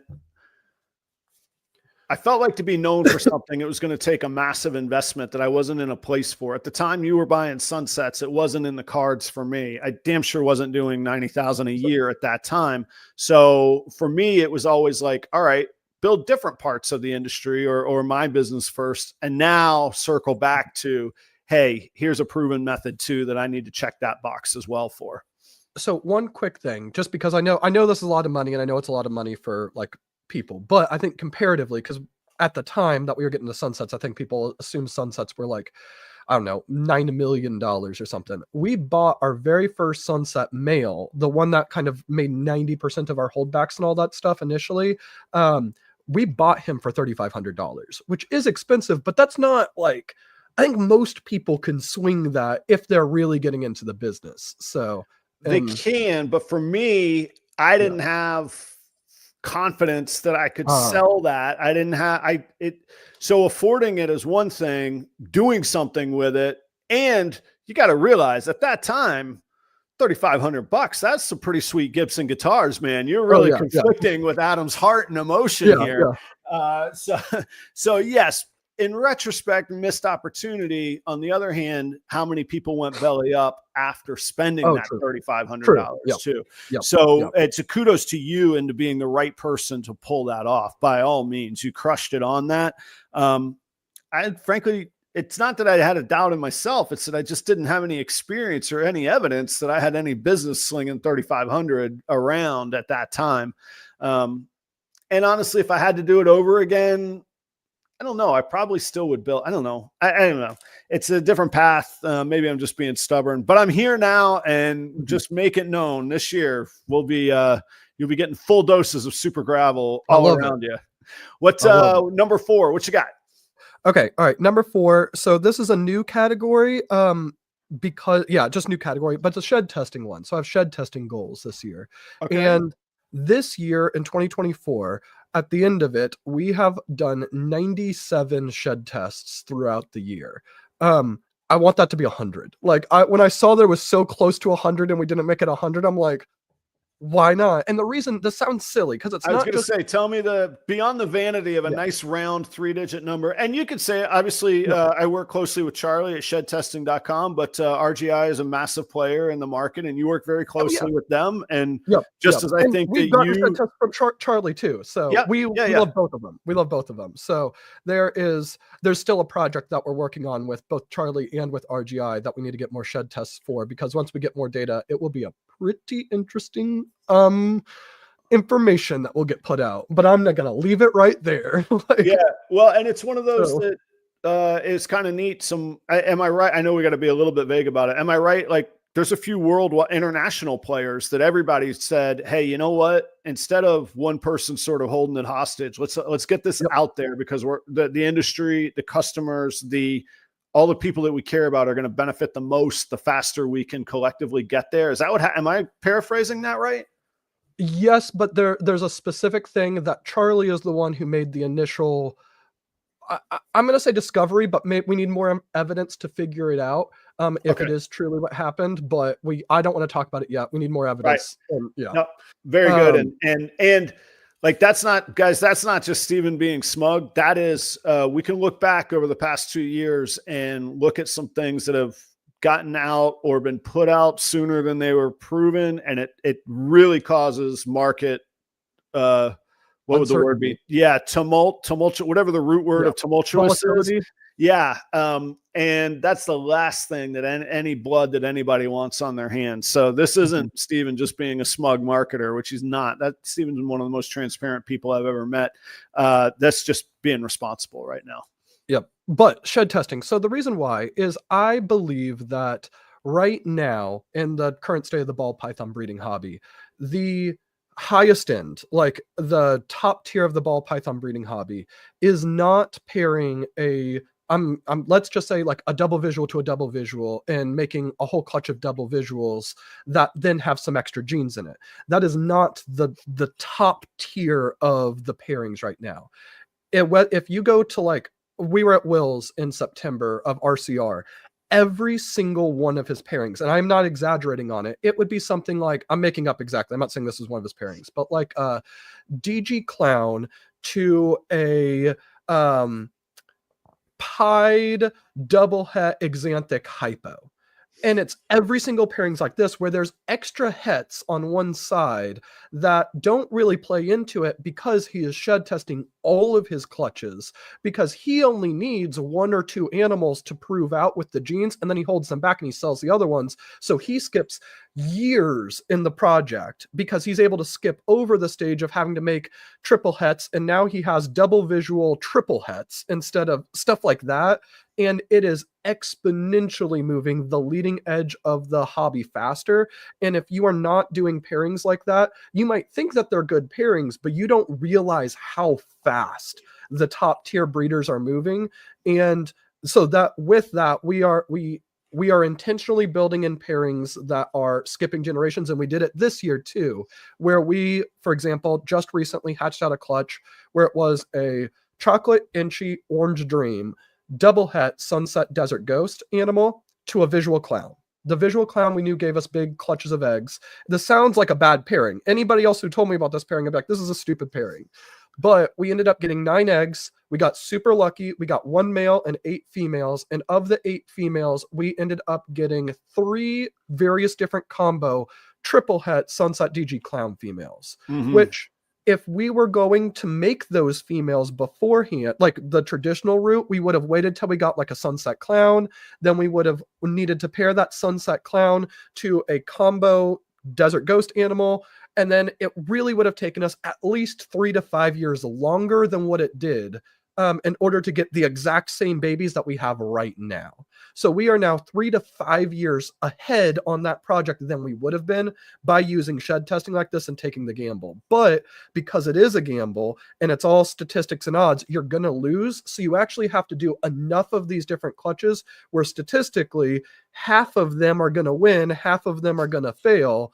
But then overall, you're still moving progress. You're still jumping way further ahead. So that's why I'm looking at 100 different shed tests. So that's essentially, and it all depends on what's going on. Maybe that's 50 babies that we're testing 2 genes, or maybe that is like stuff like that.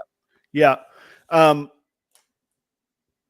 What you just said is a whole different mindset than a lot of people would intuitively have. And, Craig at Bash Coder, he just reposted a reel that I guess he put out earlier this year. I didn't see it the first time around, but you guys can check that out. He encapsulates that in a good, I don't know, 30, 60-second reel, whatever it is, not very long. And he put he had a neat spin of putting it in there, in that he said that's how those top tier big breeders shape the industry and the hobby. But there's nothing stopping us from doing that too. And to your point, while we think, hey, let me make a bunch of clown pieds because those are amazing, and they're cool animals, they've already been made. And as you're just making more of the same, you're diluting the market, versus even to the point we were talking about earlier, you have 10 shots at various double visuals this year on very high end opportunities. But it was because you built up and you kept back hets from the previous years. And one thing I've found is that now I've held back enough stuff that I'm so excited for every year coming up. I don't feel like every year has to be the most amazing thing ever. I could be patient and build for the future because I've got stuff right behind me coming up that's really cool and really opportunistic. And I'm rambling on, but why I said that about Craig's reel is he pins it really fast, really concisely, excellently done. So, but that's a great explanation of why you want to get to 100 shed tests. Yep. It's funny. I was going to say I lost track of how many sheds I tested, and I don't keep track. I do keep track. There is a shed testing component to me and Charlie's relationship, so I do track how many I send him, but I don't know what that number. If I had to guess off the top of my head, I would say it's 30 to 35 this year. And to your point, it's incredibly valuable to have that resource, and I will up that number. I do pay for some as well. So, but if you think about it, even if you pay basically rack rate, full retail on every shed, doing 100 of them, I say only, but that's $4,000 a year. But relative to the revenues you and I are doing, that's less than 5% of our revenue to know exactly what we're dealing with, and to use your words, to jump forward 2 or 3 years. That's an incredible investment. That is a very small relative cost to the size of the whole operation. I think it's totally worthwhile. Yeah, and like one example on this is that one of those females, we produced a chocolate triple het Sunset DG clown female, and she, technically the invoice is out, but they haven't paid the deposit, so maybe this won't 100% go down. But like retail, like the price for her is $5,000. So one snake can cover all of the shed tests for the whole year. Exactly. Yeah, well put. My number 4 is just a continuation, a little bit of what we were just talking about. I want to find, and I don't, you gotta farm these things sometimes. You gotta kind of plow the fields and see where it comes up.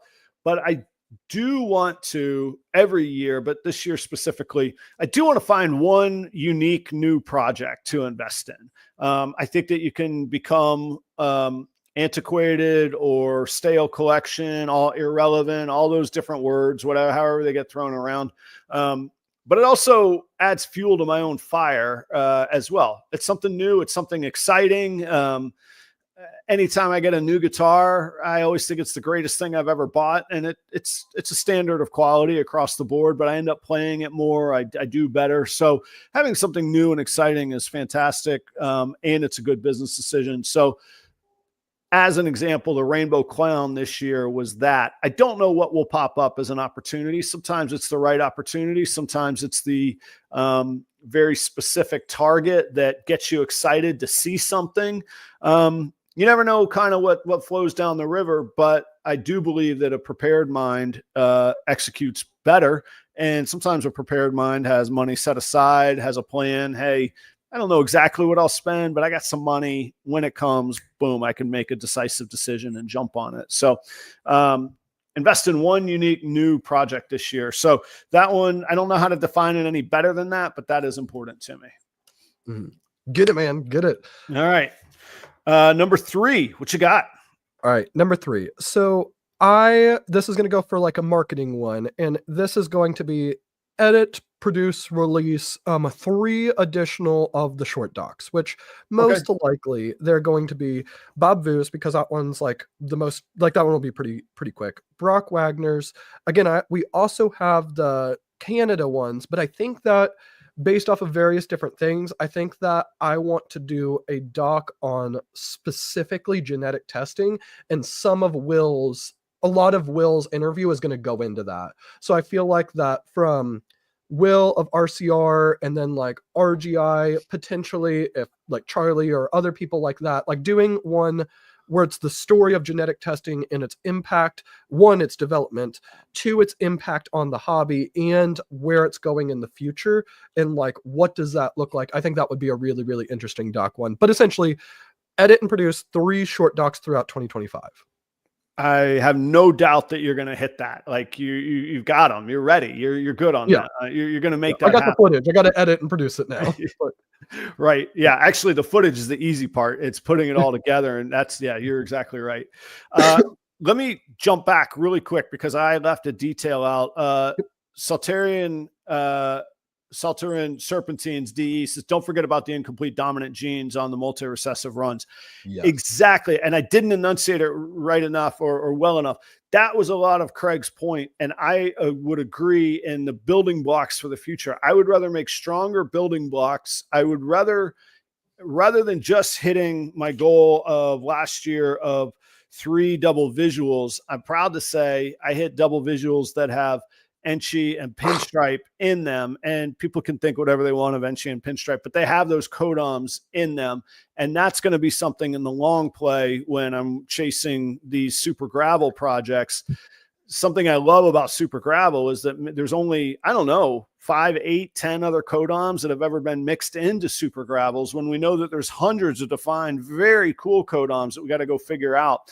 And building those along the way and increasing odds and opportunity over the next 2, 3, 5 years of what those results will be. Yes, that's exactly right. And that's exactly what I want my outlook to be. So good point in being very, very specific and intentional about that comment. And again, Craig at Bash Coder explained it a little bit better than I am doing. But nonetheless, the point is made there. Number 3 for me is, this is a lofty goal, but I've made lofty investments and I need to have a return on those investments. And I didn't say this earlier. I love goals because a defined goal gives you a target. It gives you a direction to go. Yes, life happens, things happen, but you can learn from it. And even if I miss goals, I learn how to not make the same mistake twice. So overall in 2024, my gross revenue was up 69% from 2023. Fantastic growth. Very happy about it. Very thankful for it. Odd circumstances. I was in a brand new market that yes, I'm known sort of in this little space of this weird little corner of the internet and our little circle of brands. But I had to go make a splash in the local market. I can't ship for a very large portion of the year relative to when I could in Florida. So I was up 69%. I feel, and my goal is to be up the same amount at minimum in 2025. I want to grow another 69%. Now, I could say that and I could give myself all the pep talks in the world. How am I going to do that? I'm going to expand the rodents. Again, I cannot meet the demand that I've had for the rodents, and I just purchased expansion space. I can expand that immediately. The profit margin on rodents is phenomenal compared to almost anything else I do other than those very high-end snakes, which take a long time and are difficult to come by. And there's a strong argument that I should keep them for all the reasons we were talking about. So the rodents are going to be important. If I'm doing things right year over year, my snakes are better than the year before. And if I'm really doing it right, the quality or caliber, I like caliber better than quality. You can have a high quality normal that's healthy and well cared for. But a high caliber snake, if I'm doing it right, the caliber of my snakes should exceed any market drop off, which is the nature of our business as well. And lastly, I now am more established with more repeat customers, more customers I can reach out to and follow up with, give great service to in a massive metro area. I took for granted how big Minneapolis, St. Paul is. An easy metric, if you look at the markets that have all 4 major sports teams, there's not very many. Minneapolis is a big place. There's a lot of people here, and I can really focus on my local market, which I've already started doing, but I'm going to be able to do that more. I'll have my commercial building rolling certainly by Q2, quarter 2, maybe sometime in quarter 1, where customers can now come to me. They can't come to me here. I'm not going to have people walking through my music studio and my living room to get here. So, that is my lofty goal, be up 69% on my gross revenue. And honestly, I even want to be up about 100% on my net revenue. That may or may not be feasible this year because I'm going to have a lot of investments and expenses that go into converting the car wash. So that might not all trickle down, but we'll start with the revenue. I want that to be up 69% in 2025 is that goal there. A little crazy. I don't know. I know, but it would have sounded crazy if I said it last year and I did it with all those things working against me, those headwinds. I got tailwinds behind me now. I know what shows work and what don't. I can cut out those expenses. The opportunity's there. I just got to really focus into it and dial into the focus on it. All right, this might be a can of worms, so I don't know if we want to get into it. Maybe this is a whole other episode. Okay. But with all of this, like each year that we've been doing this, like both of us have been like growing, we've been like essentially succeeding overall at our goals. Businesses are getting like stronger and stronger and stronger, and we're both anticipating it to happen. And it's also been like a reptile recession. How do you feel like your business will be affected at the next boom? Because at some point, the cyclical nature of it, there is going to be another wave of interest get in all at once. Yeah, I don't know. And I've thought about it. And so it's not me just like dodging your answer. I really don't know. First, because I haven't gone through it. I don't have that experience, but I have gone through other booms and busts. And what I've found is, as crazy as it sounds, I've made more money in my life as it pertains to investments and markets in down markets. I bought my house after the real estate boom crashed in 08, early 09. That paid off really big dividends. When to use like a stock or a mutual fund market analogy, I'm really good at buying investments. To this day, I have never sold a single asset. Oh, you just buy them. And I just buy them. I don't know when to cash out. I don't know. So like, it's easy to know when to buy. If you have cash on hand and everything is at a discount, I know when to buy. It's easy. I just buy the dips and I hold on. In 10, 15, 20 years, when I'm looking at retirement, my head's going to explode because I don't know how to sell them. You know what I mean? Thank you very much, Paul. That's very kind of you. Tie-breaking judge for 15 minutes of lame tomorrow. Like, oh, wow. I did not know. I don't know if it's a tie, but he is the tie-breaking judge. Like, that's a lot of responsibility for that guy. Holy cow. I love you, Paul. It's a little lame joke there.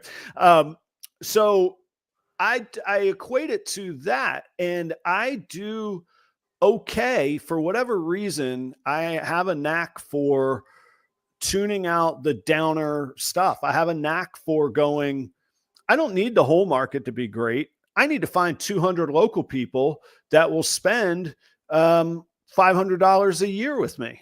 That's all I have to figure out. I don't have to figure out how the hell the whole industry is going to survive and how the market's going to get better and if it's a boom or it's a bust. And some people take that as an excuse to not address challenging things. I can't control it. All I can do is react to it and try and go with the flow. Now I have diversified revenue and streams. So there's the advertising, there's the rodents, and there's the animals. That helps. I take solace in knowing, hey, we've sold a hell of a lot of snakes into the industry. All those got to eat. All right, let me grow some rodents. Okay, there's an easy answer. So I don't know. I don't know how it's going to help. I hope I'm well positioned and I have stuff that people like and that my brand is strong and there's trust and I stand out more than everybody else that'll jump in. I'll be seen as somebody that's been there and done that. I don't know, though. I have no idea other than just to keep doing all the little things right the best that I can. Yep. I mean, great answer, like getting it. I also Charlie had put in a comment saying that the reptile recession was overstated. Some people clung to it as an excuse for shortcomings, and this might not be popular. I think that there is some truth to that, but I do think that prices, like objectively, went way down. As I say, some facts are facts. Yeah, I think snakes definitely move. Snakes still sell, but the same snake might sell for, compared to 2022 until now, like a quarter of what it was going for. Yeah, and I didn't live through most of that in the snake world. I had a couple clutches, and yes, they went like wildfire. I made a lot of money on some cool bananas. Like I did. It was great. But I really didn't benefit from most of that. I don't know. Again, some people I really compartmentalize things, and it bothers me none to say I have no idea and I have no interest in that. It doesn't. I choose to not let it affect me. I have to figure out how to reach customers and get to customers. So, and I have to look at what it costs me to make a snake and what it, how's the money flowing through and what does it make sense? What's my money in and what's my money out? I've thankfully, so gratefully been able to figure that out. If and when that day changes, I don't know. I guess I'm not sure what I would do. but I would love a boom. More Oh, yeah. people in and more people spending money at a higher rate and a higher click is great. But I find great opportunity when other people are panicking, quitting, complaining, bringing all sorts of downer stuff. I find it very, I wouldn't say easy, but a great opportunity to be different from that. And there's good opportunity there when you can do that. That is my pitch anyway. Yep. I think that I don't know, but I imagine that there are a lot of people, I'm making generalizations, I don't have data here. There's a lot of people that are between 8 years old to like 13 years old right now that are massive snake discovery fans. And as they get older, they are going to fall away from the interest that they had as a kid. And they're going to get into high school and they're going to get into other like things. And then in college, somebody's going to have a reptile that's a friend and it's going to reignite their interest and be like, oh, I did really like reptiles as a kid. And now that I'm an adult, I want to get into it. And I could see those people once, like that generation, once it's in college or right after college, wildly getting back into reptiles. Yeah. And there's a sweet spot, in my opinion, from let's just say 18, but probably more like 19 or 20 years old to like 25 or 26, where really you're still just screwing around in life, but you're actually making some pretty good money. You may or may not be married yet. You may or may not have a house yet. You may or may not have kids yet, but you got you got your degree. You're a new hot shot on the scene. You've gone your first adult job. You're not getting paid to bag groceries anymore, which you learned to live on to get through college or whatever. And suddenly you've got a good income that may or may not be like good enough to get you all your dreams and hopes, but it's a hell of a lot more money than you were. And yeah, something ignites your excitement to go buy a luxury item. And some people want, LV purses and other people want hot shot ball pythons. So those are around. And one thing I fear about myself is aging myself out. Like I think a lot, how in the hell am I going to connect with that group of, like I say, 18, 19-year-olds to 24, 25-year-olds.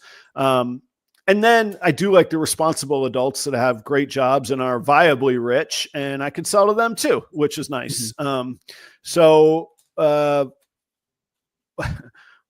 what is this? I don't know what Charlie's talking about. Oh, because he is leading the popular vote. So Charlie has 2 million or 2.34 million middle schoolers looking at reptiles now. That's right. Yeah, Charlie's leading, doing good for us all. He is he's helping us out there. So hey, I like that thought. You are really, really great at looking into a crystal ball, whereas I'm a whole lot more like, here's what I've got, and I got to figure out what to do with it right now and how to solve that problem that's right in front of me. You talked about, and we don't have to dive into it. We'll have to go back on, this is a long episode already, but when you first started pairing, you felt that there was a wave of either double or triple recessives coming, and that the longer play was getting other hets involved in your sunset stuff rather than just banging out sunset after sunset. Which has proven exactly true, and you nailed that. So I'll buy into your snake discovery vision. I like that very much. Yeah. Thank you, Bob. Bob's over here, my hype man. Yeah, Bob can hype any Proper Royals episode he ever wants to. Bob brings the he's got that milkshake that brings everybody, So that's how I stay hip with the the younger crowd, is giving those references. All right. On the heels of the increase of the gross from last year, did you give your number 2? No, it's your turn. You have to give a number 2. Yep. Number 2. Okay. So number 2, I have this roughly labeled as infrastructure, but usually when I do infrastructure goals, it's like put up a rodent shed, like get a rack, stuff like that. This one's a little bit different.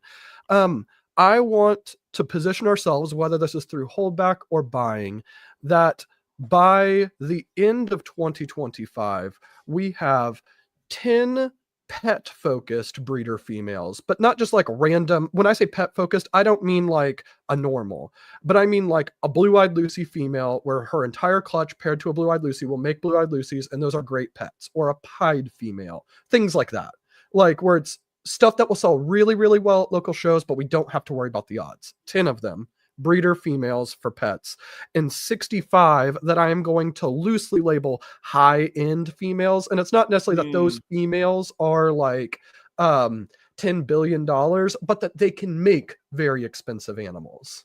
Yeah, I like that. We spend so much time dreaming about changing the world and writing history with our name in it because we accomplished this and that, when staying alive and staying in the business and fostering a growth. The little snake that I delivered today, I say little, I'm so thankful. It was a $400 snake.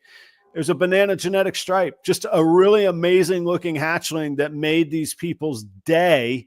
That's vitally important. That's as much an investment in the future as me pairing, double recessives to make triple or quad combo hets, blah, blah, blah, all that stuff.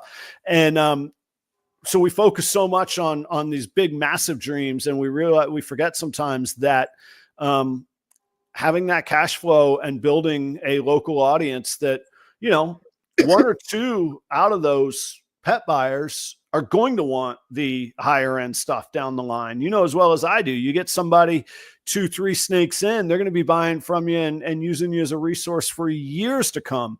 I won't name any names, but there's some in the audience here that fit that bill, and they are a vital, vital part of my business. I think it's a very important part of most people's business. Now, some people that either don't have the space or resources or don't want to go like the full-time, full-on business mode, sure, go after what makes you most happy and most excited.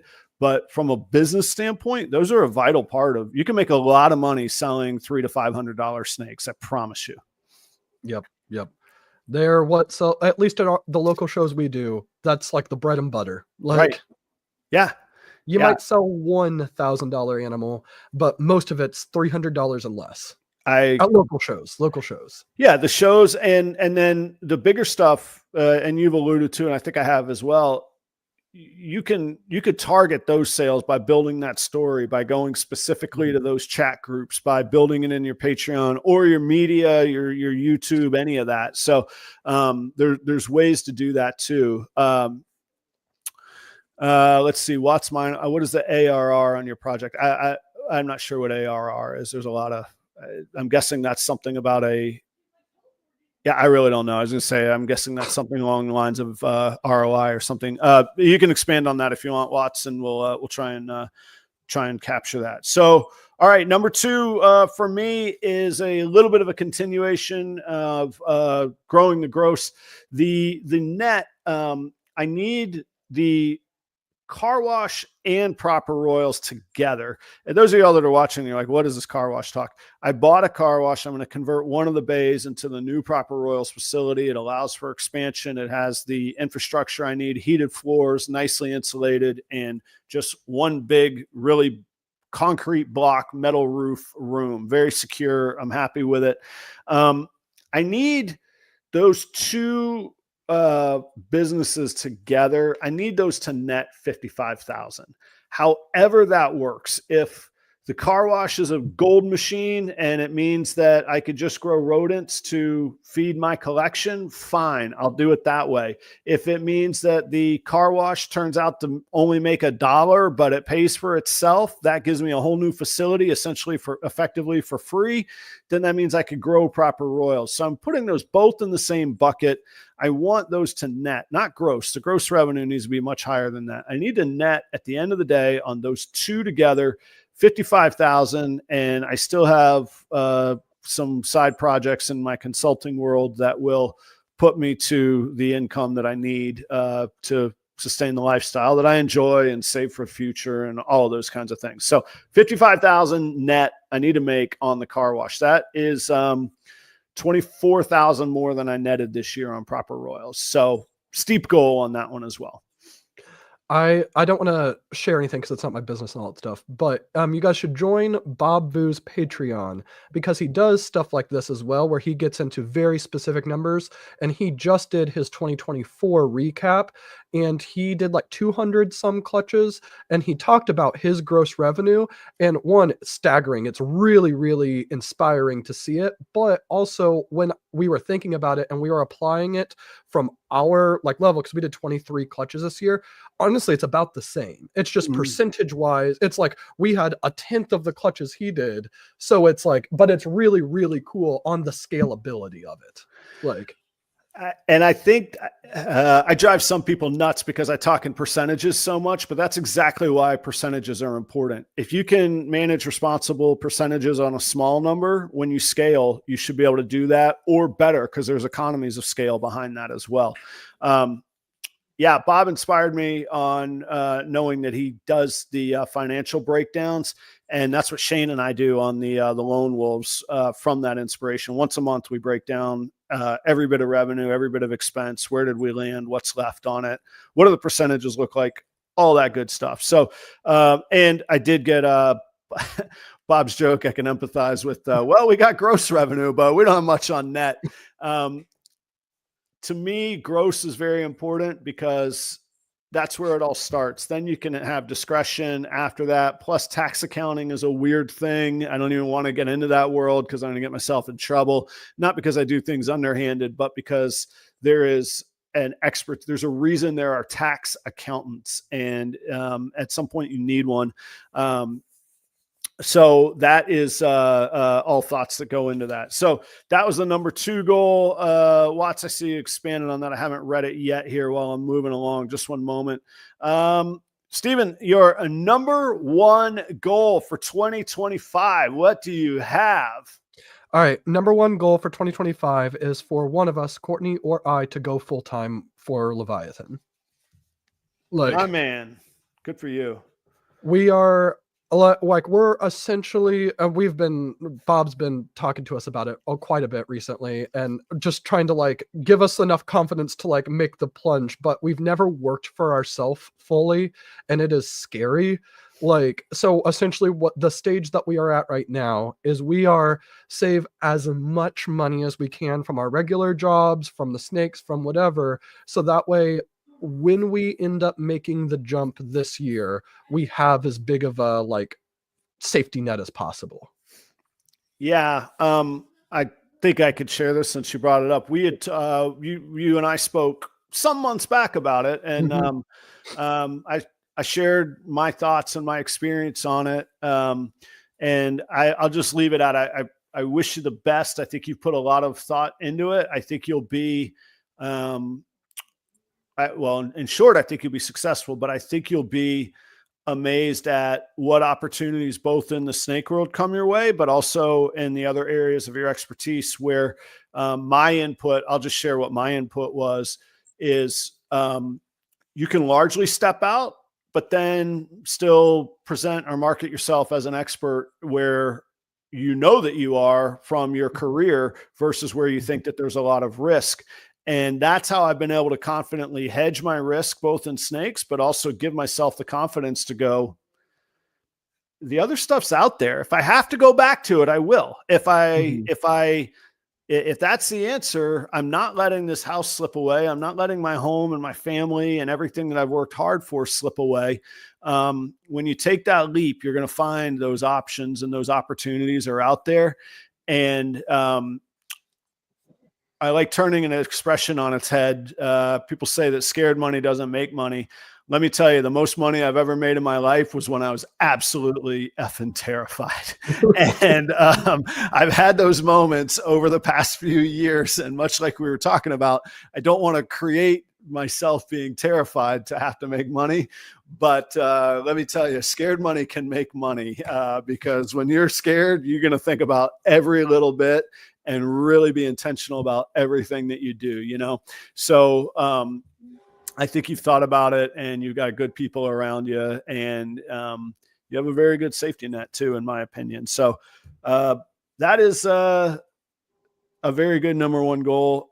If it's the right thing for you, I wish you the very best on that. Yeah. Even Corey talks about maintaining the nursing license. So yeah, for as much as I do in this industry, what people don't see is how busy I still stay in the hospitality and management world. So I'd love, in one way, I'd love for that to go away. And another way, if it never goes away, it means it's a good safety net and I'm still making money on that. That's the icing on top of the 55,000 I want to net with these entrepreneurial endeavors.